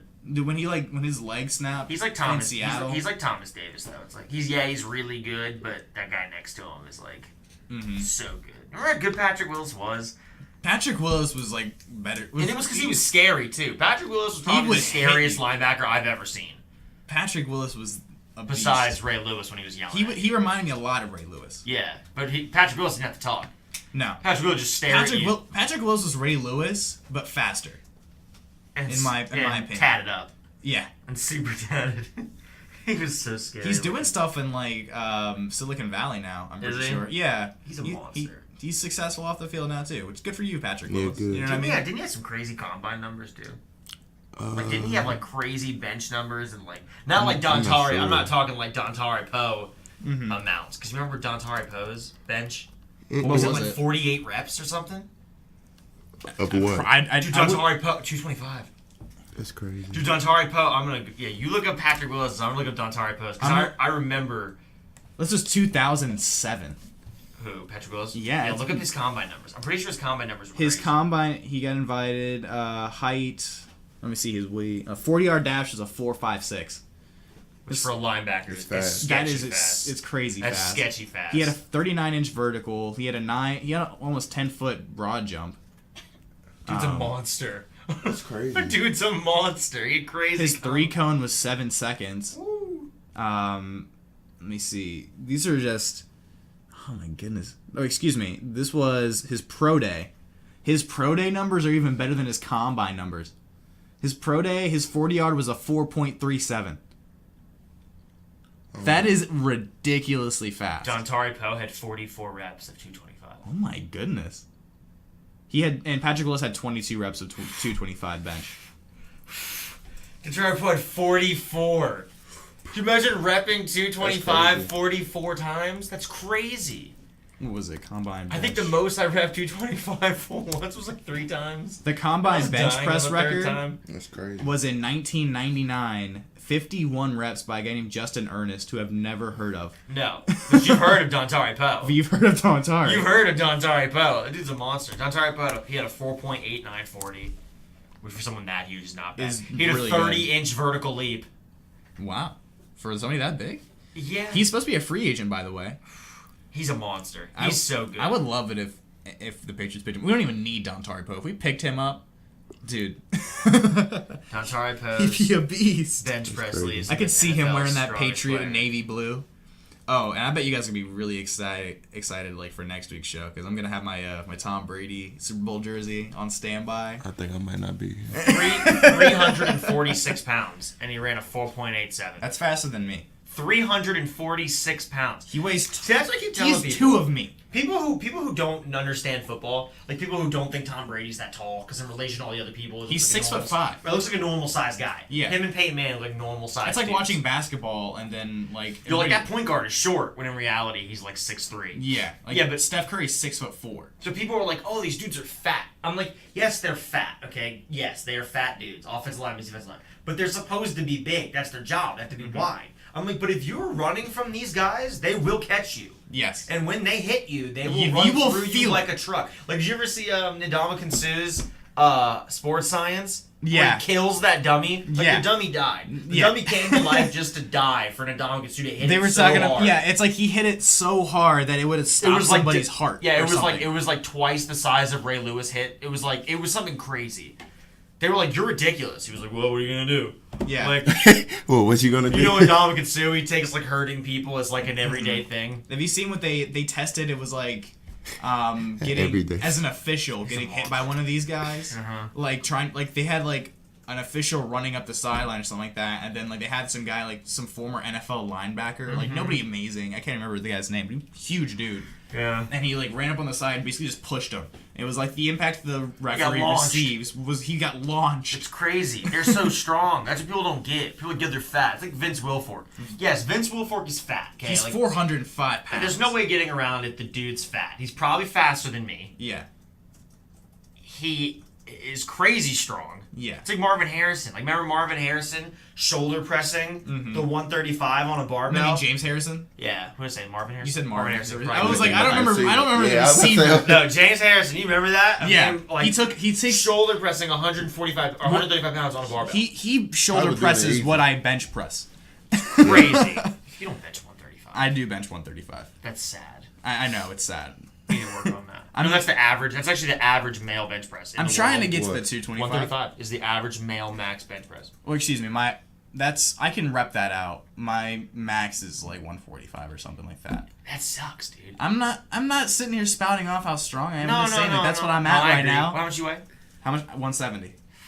Ooh, that's bad. That's like not even. That's like if someone hits you in the chest, you could have a heart attack from the punch. 'Cause you have Nah, no not muscles necessarily. protecting you. Because I'm telling you, not necessarily. Not necessarily. When I was 135, I was maxing 285. No, you was not. Yes, I was. I got a At video one- of it. If at I, 135. Yep. Dude, I Well, saw a see. guy bench 350 at 135. He was like a boxer type. He was like real thin but super muscular. This dude was crazy strong. Like, I watched him rep 225 like 20 times. I was like, how much do you weigh? He was like 135 pounds. I was like, there's no way. I didn't believe it. I had to check to see if the weights were real. They were real. That's crazy. There's some strong people out there. Yeah. And then there's some really weak people. You're You're not even close to the realm of being a really weak person. There are some people out there who are like 300 pounds who bench like I go to the gym like there are some weak people out there. I go to the gym at least 4 times a week. I think I'm at where I want to be. I haven't been to the gym. I haven't been lifting to the gym in over a year. And it was my first semester here. When I went, I did 135. I think 15 times, and I hadn't been to the gym in like a year. It's been a steady progress for me. It's been Yeah. you know what I mean. Like I used not to be able to lift very much of anything, honestly. So I bulked up quite a bit. I knew a guy who hit a bar. Like, he could do the bar a couple times, and then within a year, he was benching 215. That's crazy. It was crazy. He got huge real fast. I was like, this is stupid. I've never gotten big that fast. So back to football. Back to sports. This is one of those days where we just meander off the entire like sports topic. Well, that's because of the off season. The off season's a little tougher to talk about, but we'll get to basketball a little bit later. What's going on in the world of basketball? Oh yeah, what's going on in the world of basketball? A lot. Just more drama. Yeah, did you see that people So were like much saying drama. the NBA drama is good for the NBA? You know why it's good for the All NBA? NBA Is because the NFL is so huge that even it's a year-round business. NFL Network has Year-round. news every day. It's the off season. The NBA is like... This isn't even like free agency hasn't even started. Anthony's feelings are hurt. Charles Barkley's feelings are hurt. He needs to be LeBron traded. James' feelings are hurt. Kevin Durant's feelings are hurt. Russell Westbrook's feelings are hurt. No, Russell don't give a damn. Are you sure? What? His feelings are always hurt. He is the most salty guy in the NBA You right watch now. him play? He looks like he's settling problems in his own head. He's like, Yeah. that's what you get messing with me. Like he could be on the court by himself. Kevin Durant's the same way. But Kevin Durant on the court is ice cold. Off the court, he's like, get that camera out of my face. He's always yelling at the paparazzi. Kevin Durant's so good. He's a beast. He's gotten even better. so He's got good. better though. Yeah, he has. He has. That's because he's used to taking contested shots. Now he takes open shots. Now he's comfortable too. Could you imagine being as good as Kevin Durant taking open shots? You don't miss. It's like practice. That's like That's like practice. So many. Not a game. Not a game. Not a game. You're talking about practice. Not a game. Practice. Practice. Practice, man. That's the real. Have you seen the Iverson documentary? I've seen everything about Allen Iverson. Okay, Allen so, Iverson yeah. is my favorite basketball player of all time. Allen Iverson. I've told you before, Allen Iverson is the most talented basketball player of all time. If Allen Iverson was 6'6", could you imagine if Allen Iverson was Michael Jordan's height? And playing the way that he plays. That'd be OD. We'd be saying he's the greatest player of all time. Possibly. He's the most talented player of all time. Yeah. At his height, in what he played in. What was he like 5'11"? 6 foot. I mean 6 foot. Okay. 140 pounds. Nah, he was more than that. He was not much more than that. He was skinny. He was pretty. He thin. was a skinny 6 foot dude playing against Shaq. Yeah. He dunked on a few of them too. Yeah. He was so good. He made it to the finals. Ooh. And he beat them. He beat them in a game. Yeah, He beat the them first in game. the only, and it was the only they had to run. That guy who They had to run the table. yeah, he beat the guy, Kobe, Shaq, and whatnot. But He's so good. the dude he stepped over is now the head coach for the Cleveland Tyronn Lue. Cavaliers. Yeah, Tyronn Lue. That's still amazing. That play. I told you about that one documentary with the. Remember that one NBA ref got in a lot of trouble for gambling. Remember when in the documentary they were talking about how they would screw with players and like how certain players they would let them just get beat up. They said Allen Iverson was the one guy that all referees hated. Like they essentially had like a secret pact. They were like, when we go in there, you let them kick Allen Iverson down, And he still no would. matter what, right? And they said that they were like, he gained more respect from us than anybody. They said because he had dudes almost twice his size, like just shoving him, and he would still score. They're like, no matter what you did to Allen Iverson, he still put up 30 a night. Yeah. He was so good. And I love Allen Iverson I'm a Kobe because fan. You feel? I'm a Kobe fan. I love Allen Iverson because he's from my area. You know what I mean? Like he went. 7'5". Yeah, 7'5". What up? He's from Newport News. Yeah, exactly. And Michael Vick's from my high school. Dude, I've bowled multiple times at the bowling alley that he hit that girl with the chair with. I've been there. Allegedly. I bowled there many times. Yeah. It's I've been there once or twice. It's awesome. He didn't do it. He didn't do it. No, I mean, you actually look at the actual film. He's not even. He close. walked out. Yeah. You can see him leave. Yeah, but we're gonna put him in jail anyway. He walked. Well, it's because he was famous. Exactly. They said even he in was high like- school, he was like the man. They say he was in an area. He was in a white area. White people were beefing with his people, and they knew him. That was just why they were beefing with him. And then when it all happened, all they knew was Allen Allen Iverson Iverson was was there. there. And that was what they went out to do, was find Allen Iverson and charge him with some crazy stuff. Because I remember the charge they gave him was like ridiculous. Yeah, he had like a couple of years like prison time. Yeah, or it was something like that. crazy. And then what was it? They went to. He got acquitted of it somehow. Or Yeah, the something. governor. Yeah. Not acquitted. The governor pardoned him. Yeah. Okay, that's what it was. Thank Because God. there was not whatever. That's old. He was an history. amazing football player. You can definitely look it up and find out a whole bunch about it, but Watch the Allen Iverson documentary. Yeah, if it's- you have time. it's a really well done documentary. There's a couple of them. You're talking about Iverson. It's on Netflix too. Yeah, Iverson, because there's a couple of them, but Iverson's the one that's on Netflix. Let's see. The Dolphins released a number of players. What do you guys think that means for the Dolphins? Well, I think they're just really rebuilding. They just want to. There you go. They have Ryan. They still suck. They've accepted the fact that they have Ryan Tannehill, who's going to be a decent, if not subpar, quarterback. And they're like, oh, we got Ndamukong Suh and a pretty good defense, and we have Jarvis Landry. Jarvis Landry. I feel bad for Jarvis Landry. So good. Yeah, he's the new DeAndre Hopkins. He's better than DeAndre by far. I wouldn't say by far. I would take Jarvis Landry before I take DeAndre Hopkins, and that's not a knock against DeAndre Hopkins, but I'm going for consistency. I think you could argue he's better, but not by far. You couldn't argue that he would like smoke DeAndre Hopkins in every category. Not maybe in every category, but I think he has better hands. He's got than better DeAndre. hands. He got better hands. He got better hands. I think he runs better routes too. I don't know. I honestly think Jarvis is probably faster than him too. I don't know how fast. I feel like DeAndre Hopkins is fast. He's You look up Jarvis. I look up DeAndre. all right. Are we doing combine speed? Yeah, we're doing Columbine speed. Columbine. Did you say Columbine yeah, speed? that's my bad. R.I.P. Oh my goodness, my bad, guys. He didn't mean it. I didn't mean it. I'm so sorry. Jarvis Landry, Combine. DeAndre Let's see. NFL.com. Hopkins. Well, feel free to like throw somebody in here, Terrance. Your boy Des Bryant. Nah, ain't no need. Who do you think is better, DeAndre Hopkins or Jarvis Landry? Actually, who's faster, do you think, first? Probably Jarvis Landry. I mean, Jarvis. faster? Wow, Jarvis ran a slow 40. What did DeAndre run I a don't know, 40? it's loading. I'm just loading. laughing because you said it was slow. It was slow. It's slower than I thought. What, he it was ran like a gonna 4.6? be. He ran a 4.77. Oh, damn. dang, right. That's slow. I thought he was faster than that. Dontari Poe ran close to that. Dontari Poe ran a 4.87. He got graded a 4.57. Wow. DeAndre Hopkins. Which is it's honestly a little slower than I thought it was going to be too though. DeAndre Hopkins? Yeah. Yeah, I thought he'd be like a running 4.4. Like a close to a 4.4. 4.5. What's it? But yeah, Jarvis 4.4. Jarvis Makes you think Landry. DeAndre Hopkins running a 4.4. Like a 4.5. I mean, a 4.49. Yeah, that's way different though. I just said like close to a 4.5. Yeah. A 4.4 is. I mean, you know what I mean. fast. Do you want to know what Jarvis Landry's draft grade was though? A 5.6 on NFL.com. You want to tell the people what Tom Brady's? Oh my goodness.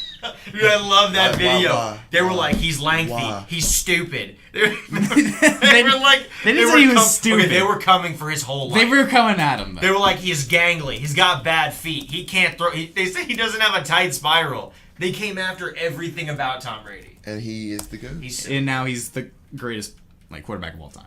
I'm pretty sure they called him stupid. I've never heard that one in a single He's report. a moron. I've never heard that No, in a single I think report. the only person's draft grade that said they were stupid. This is the headline from this is headline on CBSSports.com. Look, Tom Brady was really, really bad at the NFL Combine in 2000. This is the actual headline. He was.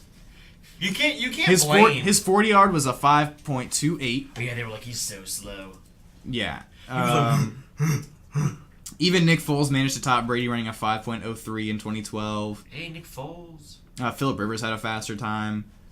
Let me see. He had a 24.5-inch vertical. Raiders quarterback Derek Carr had a 34.5 at the 2014 Combine. Such a beast. But Derek Carr is a little more mobile. He's so good. He's way more mobile. Are you kidding me? Who's more mobile, him or Dak I wanted to Prescott? see if that would get you. Who's more mobile, Dak Prescott or Derek Carr? That's actually pretty close. Who's more effective? When they're mobile? Derek Carr. Dak didn't really.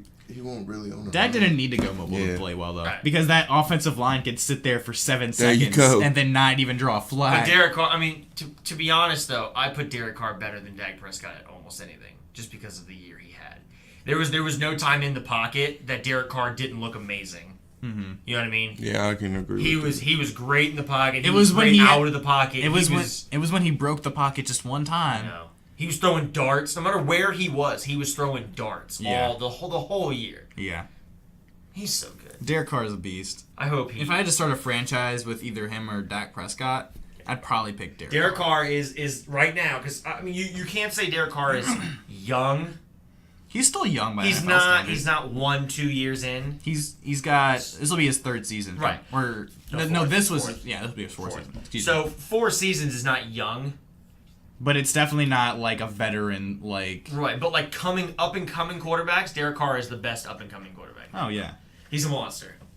Let me see. It's funny. I just said the Dolphins suck, and I realized that this is like the first year where I can actually say that the majority of teams suck.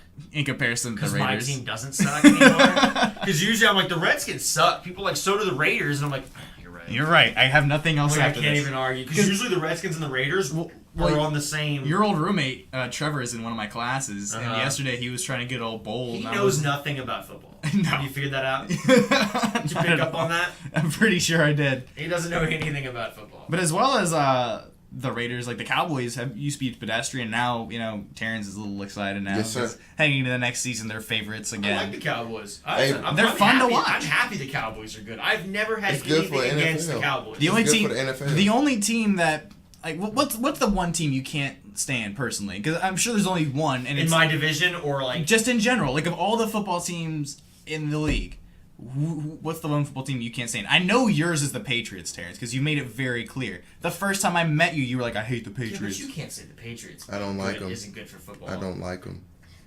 It's just simple as that. I think. But it's No, fine. Everybody yeah. has that opinion. There you go. What's yours, Nick? What's the one team in the league you cannot stand? Ooh, I would say football-wise, Yeah. and not because of everything I've heard and conversations I've had and things like that. Football-wise, the Chargers. The Chargers. I hate the Chargers. What about the Chargers? Is it just Everything.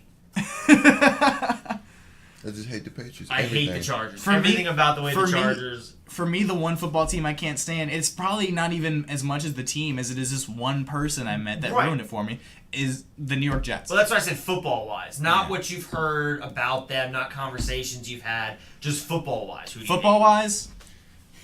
Dolphins. No. One second, I gotta sneeze. Bless you. No, I can't. I addressed the All fact that I that? had to sneeze, and now I can't sneeze. No, if you say bless you before someone sneezes, they won't sneeze. Oh, that's funny. Yeah, it's really But no, the one team, it's still the Jets. I don't know why. Because of the way they It's run the the colors. organization. No, it's not even the colors. We talked about it. It's the green. It's the green. It's I hate horrifying. that stupid green. It's not even bright. It's just. It's gross. It's plain like green. It doesn't. It's like if you ate food And then. and it came through you too fast. That's the type of green that it is. That's not the reason I don't like the Jets. It's honestly because the way that it's been in the past, it's like every time the Patriots release somebody, oh, we're gonna get him because we want to one up the Patriots, and they never do.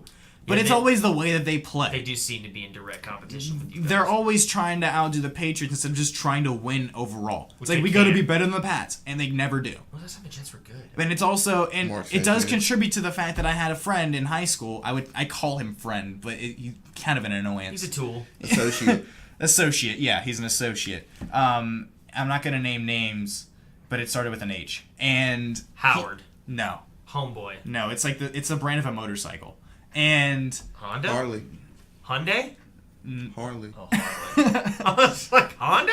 yeah, the kid in high dope school, name. super annoying Jets fan. Me being a Patriots fan, dude. If the Jets sweep us, is the Jets sweep you guys this year? You owe me $3. I'm like, I'll take that bet. I end up sweeping them. You're like, I can't. If the Patriots lose the Super Bowl, then if the Patriots win the Super Bowl, then I'll wear this stupid shirt or whatever. We won the Super Bowl. He didn't even wear it. He can't keep his own bets. How dare he? He's one of those people who will talk the most crap whenever you lose, but his team is so much worse that he'll just forget that he has a team. That's how I feel about the Redskins. The Yeah. Redskins are the team that I hate the most because of conversations I've had with Redskins fans.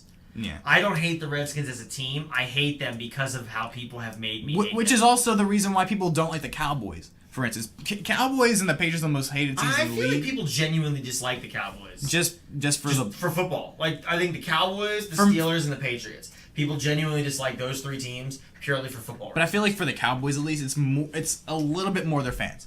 Mm-hmm. Because like even when they were horrible, like you can't deny this. Dude, we're going to the Super Bowl next year. Hey, I swear, we because was all- everybody knows that Cowboys fan or has met that Cowboys It's fan. because we should have, man. Like, No. let's just be The honest. Cowboys Listen, haven't- Your team Haven't deserved deserved No, to y'all go gonna the stop last talking about 8 my years, team you've like we never just had some a team. kind of we This just is the some first- crap. this- I don't want to hear. Listen, I don't want to. That's just just give it a that's second. You bad. think in the No, last, I wanna in the hear what he last has to 8 say. years before this year, you really think you've had a team that was Super Bowl quality? I never Before this year. Okay, Before hold this on. year, 'cause this all year right, they y'all were. attacking me. I got to talk. You know. Well, like Okay, because this so is listen. the first question. time Okay, this is the okay. first time we've had a chance to like really unleash on the fact that you're a Cowboys It's a fan. valid question. Okay, Remember, all right. keep in mind, I like the About Cowboys. okay, all right. Like- So this All is right, what I'm going to say. We're gonna give Terrance a chance here. Okay, go ahead. I never said that we was a Super Bowl team. Sometimes I think that we could have made it there, yes. But because of our owner, number one, Okay. and because of our quarterback problems, okay, I think if we could have maybe been legitimately in the discussion because we had the talent. You can't say we never had the talent because we have. No, you can say that you never had the I talent. mean, but I'm saying like we had the talent to get us there to the playoffs, and we could have won some games. But it would always be something like it would be like nobody would ever beat us. We beat ourselves. you could have gotten further. Than We you beat did. ourselves. You could have gotten further than never winning a game because that was like, remember for a while it was like Tony Romo could never win a playoff game. You could have gotten further than the first round. Yes. Could you have ever made it to the Super Bowl if you got it past the first round? No. No. I'm not saying I don't because hey, Playoff team, they it- had. but it they should have been a happens, playoff though. team. I'm just saying we could have been Like that this team. year, absolutely. So from what I you guys understand, though- could have made it past. Yeah. I can't say you should have because the way Aaron Rodgers played. And Matt Ryan. Yeah. They I would. mean- I don't think they would have gotten past a Matt Ryan. Well, I'm not saying they should have gotten past Aaron Rodgers. I'm saying they could have. I'm just saying- Had Aaron Rodgers not have come out there and decided that he was gonna Play the game of his destroy life. you guys. Yeah. Which he did, and sometimes when you deal with greatness, that's what you got to deal with. It happens. And mind you, I hate Aaron Rodgers. So, But I the hate Cowboys have been good. Until they got this offensive line, they were an average team, though. Mm-hmm. That's the thing. Is like growing up, like as I've gotten older, like throughout most of like high school, they were an average team. Middle school, average team. Yeah. You know what I mean? Team. Until recently, they've had the chances to win a playoff game or more. This year, they had a shot to win they had a shot to go to the Super Bowl. I'm not saying they're going to win, but they had a shot to go to the Super Bowl. And the Cowboys at their best. This is We had a shot to go and You win. guys could have beat. in recent history, in Thank the you. I last saw one in the win. last Yeah, 10 but years. I'm not saying what we said before this year. I'm just saying that. Because you I just said wanna that hear you said that in the last years you should have gone to the Super Bowl. We could have made it to the playoffs and could have done better, This is and a could have year, been so- that team. No, Okay. we could have, like, okay. Let me see of a team that I can think of. It's While you're thinking, the problem is that I don't hate Cowboys fans for that reason because every player you guys have optimistic. ever hyped, I always thought was actually good. like who? Like people who hyped Des Bryant, right? Des Bryant was good. People who hyped Tony Romo. Tony Romo was good. Tony Romo is the People reason who y'all won hyped games for Jason a long Witten. Jason time. Witten was good. Is good. Yeah. People who hyped my man with the dreads, running back. Marion Barber. Barber, yeah. Barber. People had. He was Barber was a good. beast. DeMarcus Ware. DeMarcus Ware was a beast. Sean Lee's a beast. I've never disliked the Cowboys fans because the players that they think are great, I've actually in my head thought, yeah, they could actually be really good. Mm-hmm. So I'm just like, you know what? Yeah, good for but them. we always beat ourselves up. The That's Redskins fans, no matter who they get, when they're not that good, they make them good in their own head and they try to justify it. Albert Hainsworth. Everybody, okay, he was a beast. Albert Hainsworth. He was when he came was in. a monster. He was a monster. Nobody what wanted I, to play y'all, against didn't he, or Tennessee? Tennessee. But, so, he played for us at one point. Like, let's just say, for example, RG3, okay? RG3 was not at all to the point where you could justifiably hype him up for as good as they were hyping him up. I thought he was gonna be good. I but thought he was going to be You great. thought he was going to be good, but you I thought he'd be better than weren't what- willing to argue to the death with it with people. No, I thought he was gonna be better 'Cause there than what he weren't- turned out to 'cause be. there But I remember that when that happened, though, because people were like, dude, RG3 is going to be amazing. He's going to be awesome. And I was like, I'm not ready to get on that hype yet. But Redskins fans were We're willing. so hyped. They were willing to argue against statistics. That's because everything. That's because they traded what? How many picks up to get? They traded like lot. everything Their for whole- like 3 years to the Rams. I had so many people arguing with me after RG3's rookie season that he was already better than Cam Newton. And now, mind you, Cam Newton had a great rookie season Yeah. also. So it's not like it was like, oh, RG3 did amazing and Cam Newton broke the record for most rushing touchdowns by a quarterback his rookie year. Okay? So and Cam his Newton, passing yards is crazy. But even as great as Cam ridiculous. Newton, even as great as Cam Newton is, he's not an elite quarterback to me, personally. well, But that's that's a discussion for a different day. Yeah, but my point is Redskins fans always seem to do that with me, no matter who their players are. They're like, Pierre Garçon is one of the... Was that Pierre Garçon? Yeah. He's one of the best receivers in the league. No, he's not. He's not. He's not. He's a good receiver.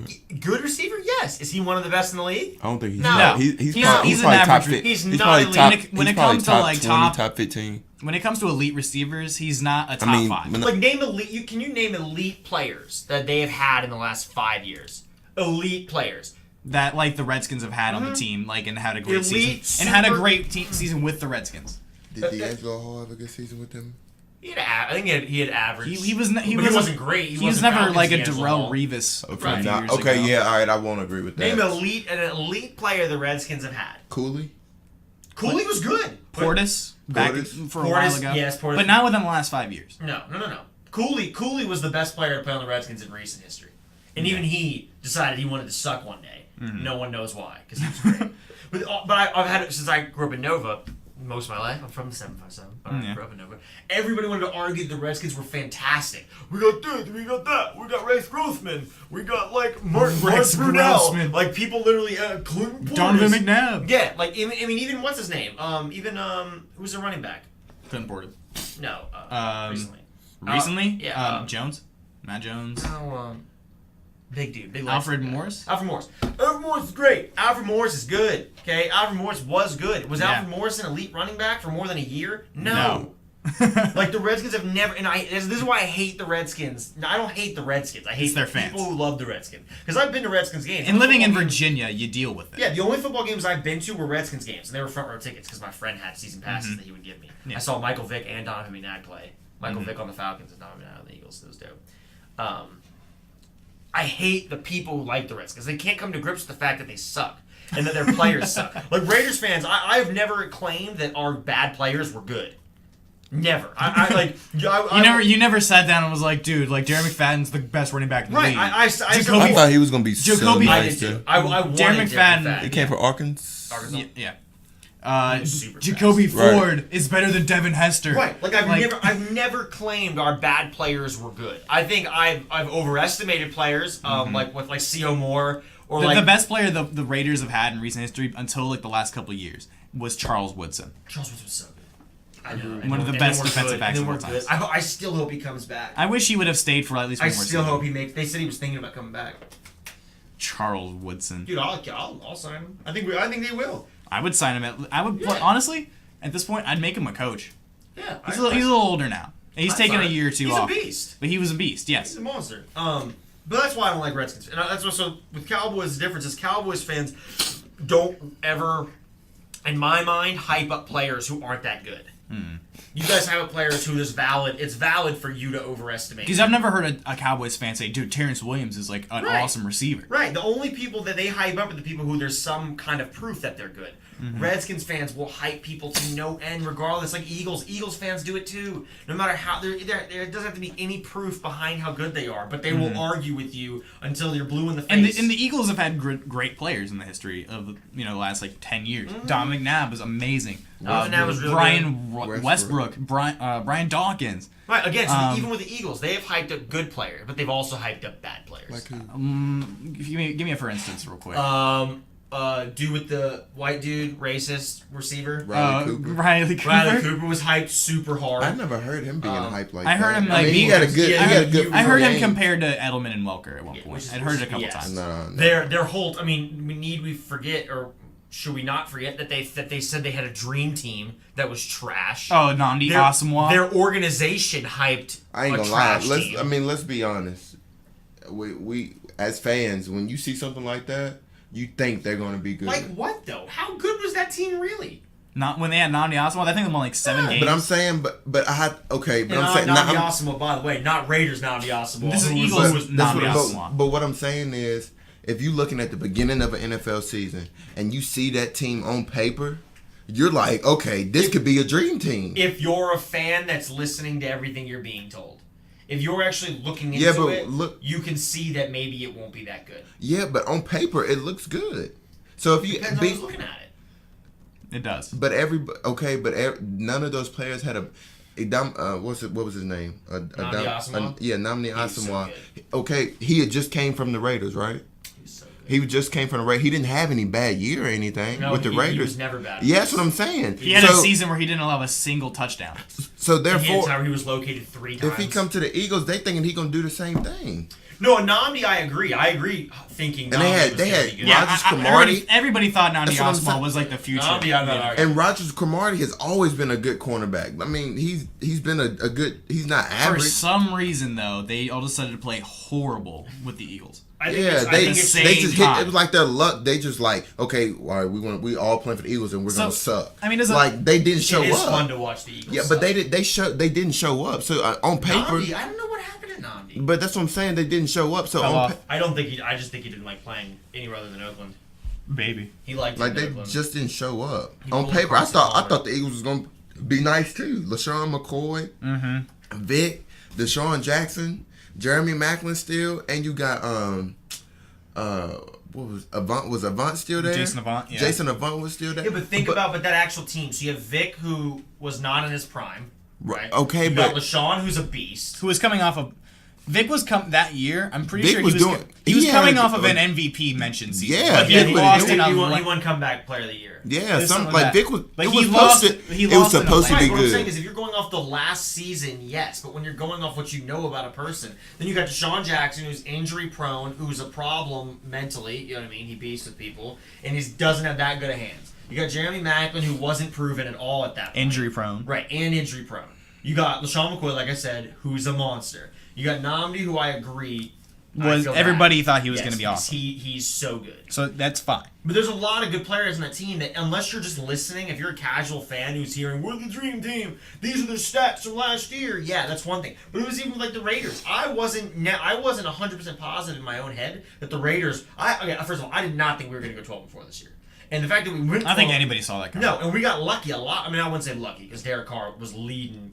But they had some great comebacks. Right. So we were not winning. We weren't just smoking people, okay? So, like, I knew that the Raiders were going to be, we were going to be way better this year than we ever were. That I knew. But I didn't know we were going to be as good as we were.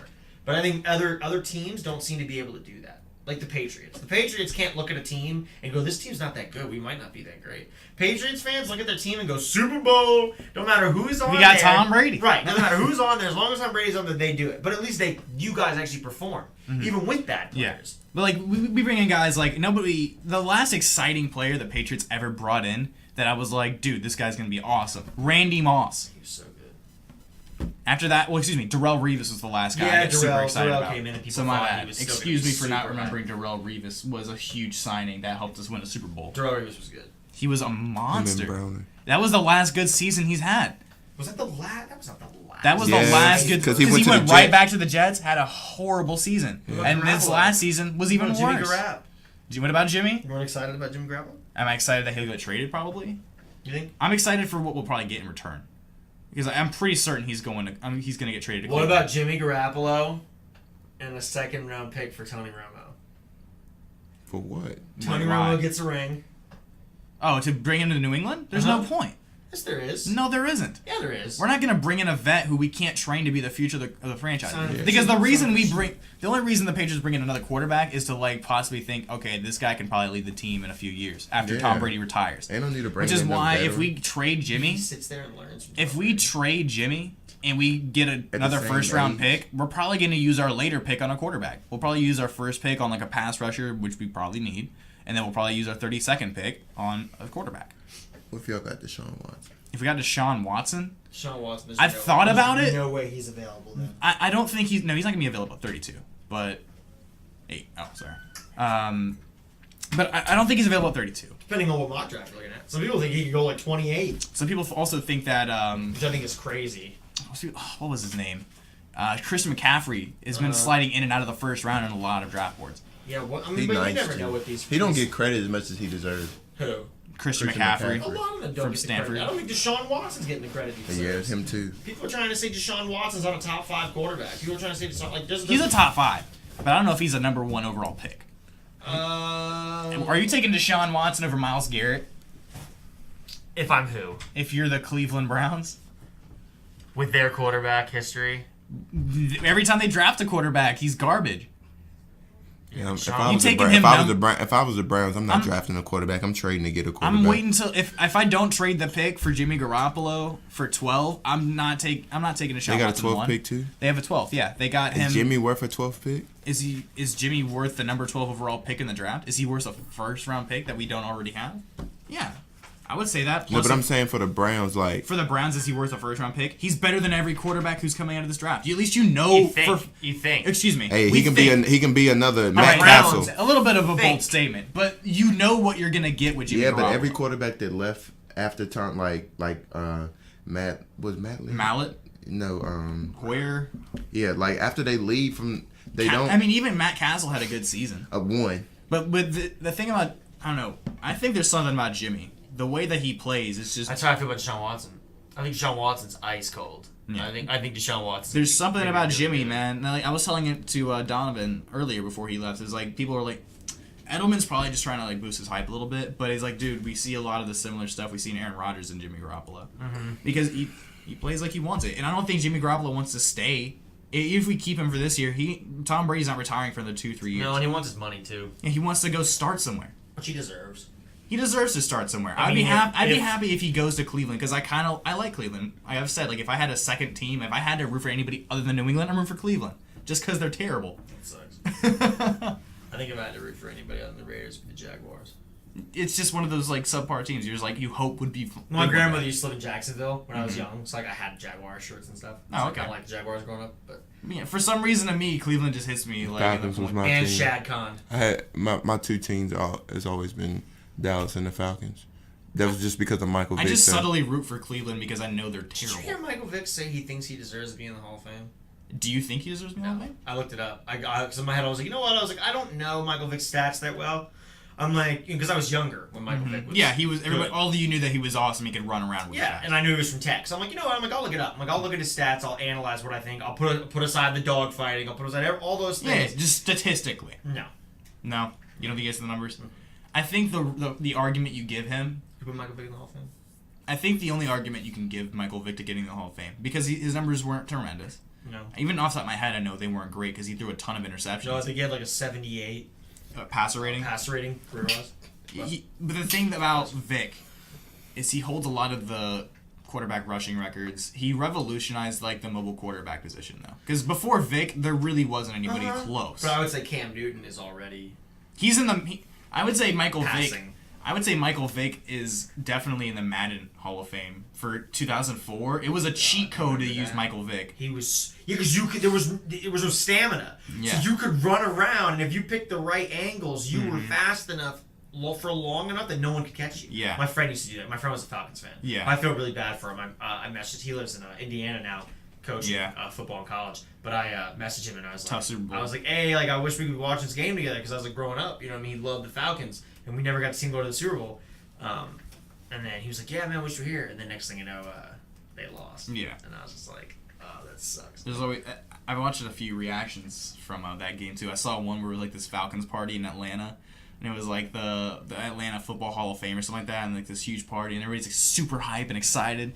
Then like the second half comes up, like middle third quarter, you see everybody just start looking at their phones and like. And the problem is I don't dislike the Falcons. I actually kind of like the Falcons because They're fun to watch. My best friend growing up liked them, so I wanted the Falcons. I wanted the Patriots to win. I think because of Tom Brady. Mm-hmm. I think I enjoy seeing great players in my time, and especially that comeback. I mean, you wanted to see him finish it all. Yeah, After that, it was crazy. I'm sure Falcons fans. I would have loved to just see him fall. Like that would have just been like. Why? I don't. It's just He just doesn't like the Patriots. Yeah. He has such a visceral. I really like that would have been because then Tom Brady would have been something actually he couldn't have been like, oh well, I just didn't say anything about it, so I didn't want to give you my messages, you know. So this would be actually something that we have proof that he failed, you know. Like he failed. He tried to come back, but he obviously failed. But didn't I tell you that that's how I felt about? I didn't used to like Tom Brady the same way I didn't used to like LeBron James. And the more they started winning, the greater a person becomes, the more I start to respect what they're doing. I mean, yeah, you respect it. I can't. You have no choice. As a Celtics fan in basketball, I didn't like Kobe, but I respect Kobe. Yeah. How do you not like Kobe? I didn't like the way he plays. I didn't like him for the same reasons I didn't like Carmelo or J.R. Smith. You didn't like the way that Kobe balled everybody up? I didn't balled like everybody up? I thought he was a little selfish. He balled everybody up. I like because he had that dog mentality. He was awesome. He had the dog mentality. He was fun to watch. I just hated playing Kobe. Because you knew he was going to bring the dog. Because Kobe was ridiculous. Because Kobe was Kobe. I get hyped when people talk about Kobe because Kobe is just. And it's fair. Like, I respect Kobe. You remember being a kid playing basketball? Kobe was. I mean, that was me. Kobe. Every time somebody shot the ball, Kobe. All I thought lean back. About, no matter I'm about to do the back turn around post. Because I'm Kobe. When I was going on the court with the ball, all I was thinking about was me being Kobe. Like that's what people when they had Jordan. I didn't have Jordan. Yeah, I had Kobe. I had Jordan in the Wizards. That was all. And I saw Jordan play with the Wizards. Because like the way that people would play when I was younger was like. See now people. Sorry, go ahead. Okay. Because when I was younger, when I played basketball, people who shot were like Kobe, and then people who like drove into the rim were LeBron. Like that's to me that for some reason I've never imagined myself as LeBron. Driving to the rim, you can't imagine yourself as LeBron. I imagine myself as Kobe Bryant driving to the rim. Yes, sir. Slamming on people. Yes, sir. Yeah. Hey, jumping on the trampoline. That was how I thought of it as a kid. It was like if you drive, you're LeBron. If you shoot, you're Kobe. And now it's like. It's Steph. Yeah. It's Curry. Yeah. Curry. But if to be Curry, you gotta hit a shot not from the 3-point line. You gotta hit it from distance. I used to pull up way far back. I'd miss like one or two, and then I'd start nailing them. Like, screw you. Did you see that thing about it said like I just saw a kid make a crazy catch in like backyard football. Yeah. And he yelled, Odell. Mm-hmm. Yeah. So it's no longer Moss. Yeah. But is it though? It really is because our generation has Moss. Oh my God, Moss and everybody. Because I mean seriously though, because I'm in this college and mentors thing, and I mentor this little kid, Yeah, and he really says he'd be like, I'll Odell you. Like seriously. And I was like, what? He said, I'll Odell you. Like right now, we can go outside. We can go outside right Catch now. me outside. How about that? Catch me outside. I'll Odell you. How about that? I mean, seriously. No, I can't say that. If I broke a kid's leg moss in him in middle school. Dang.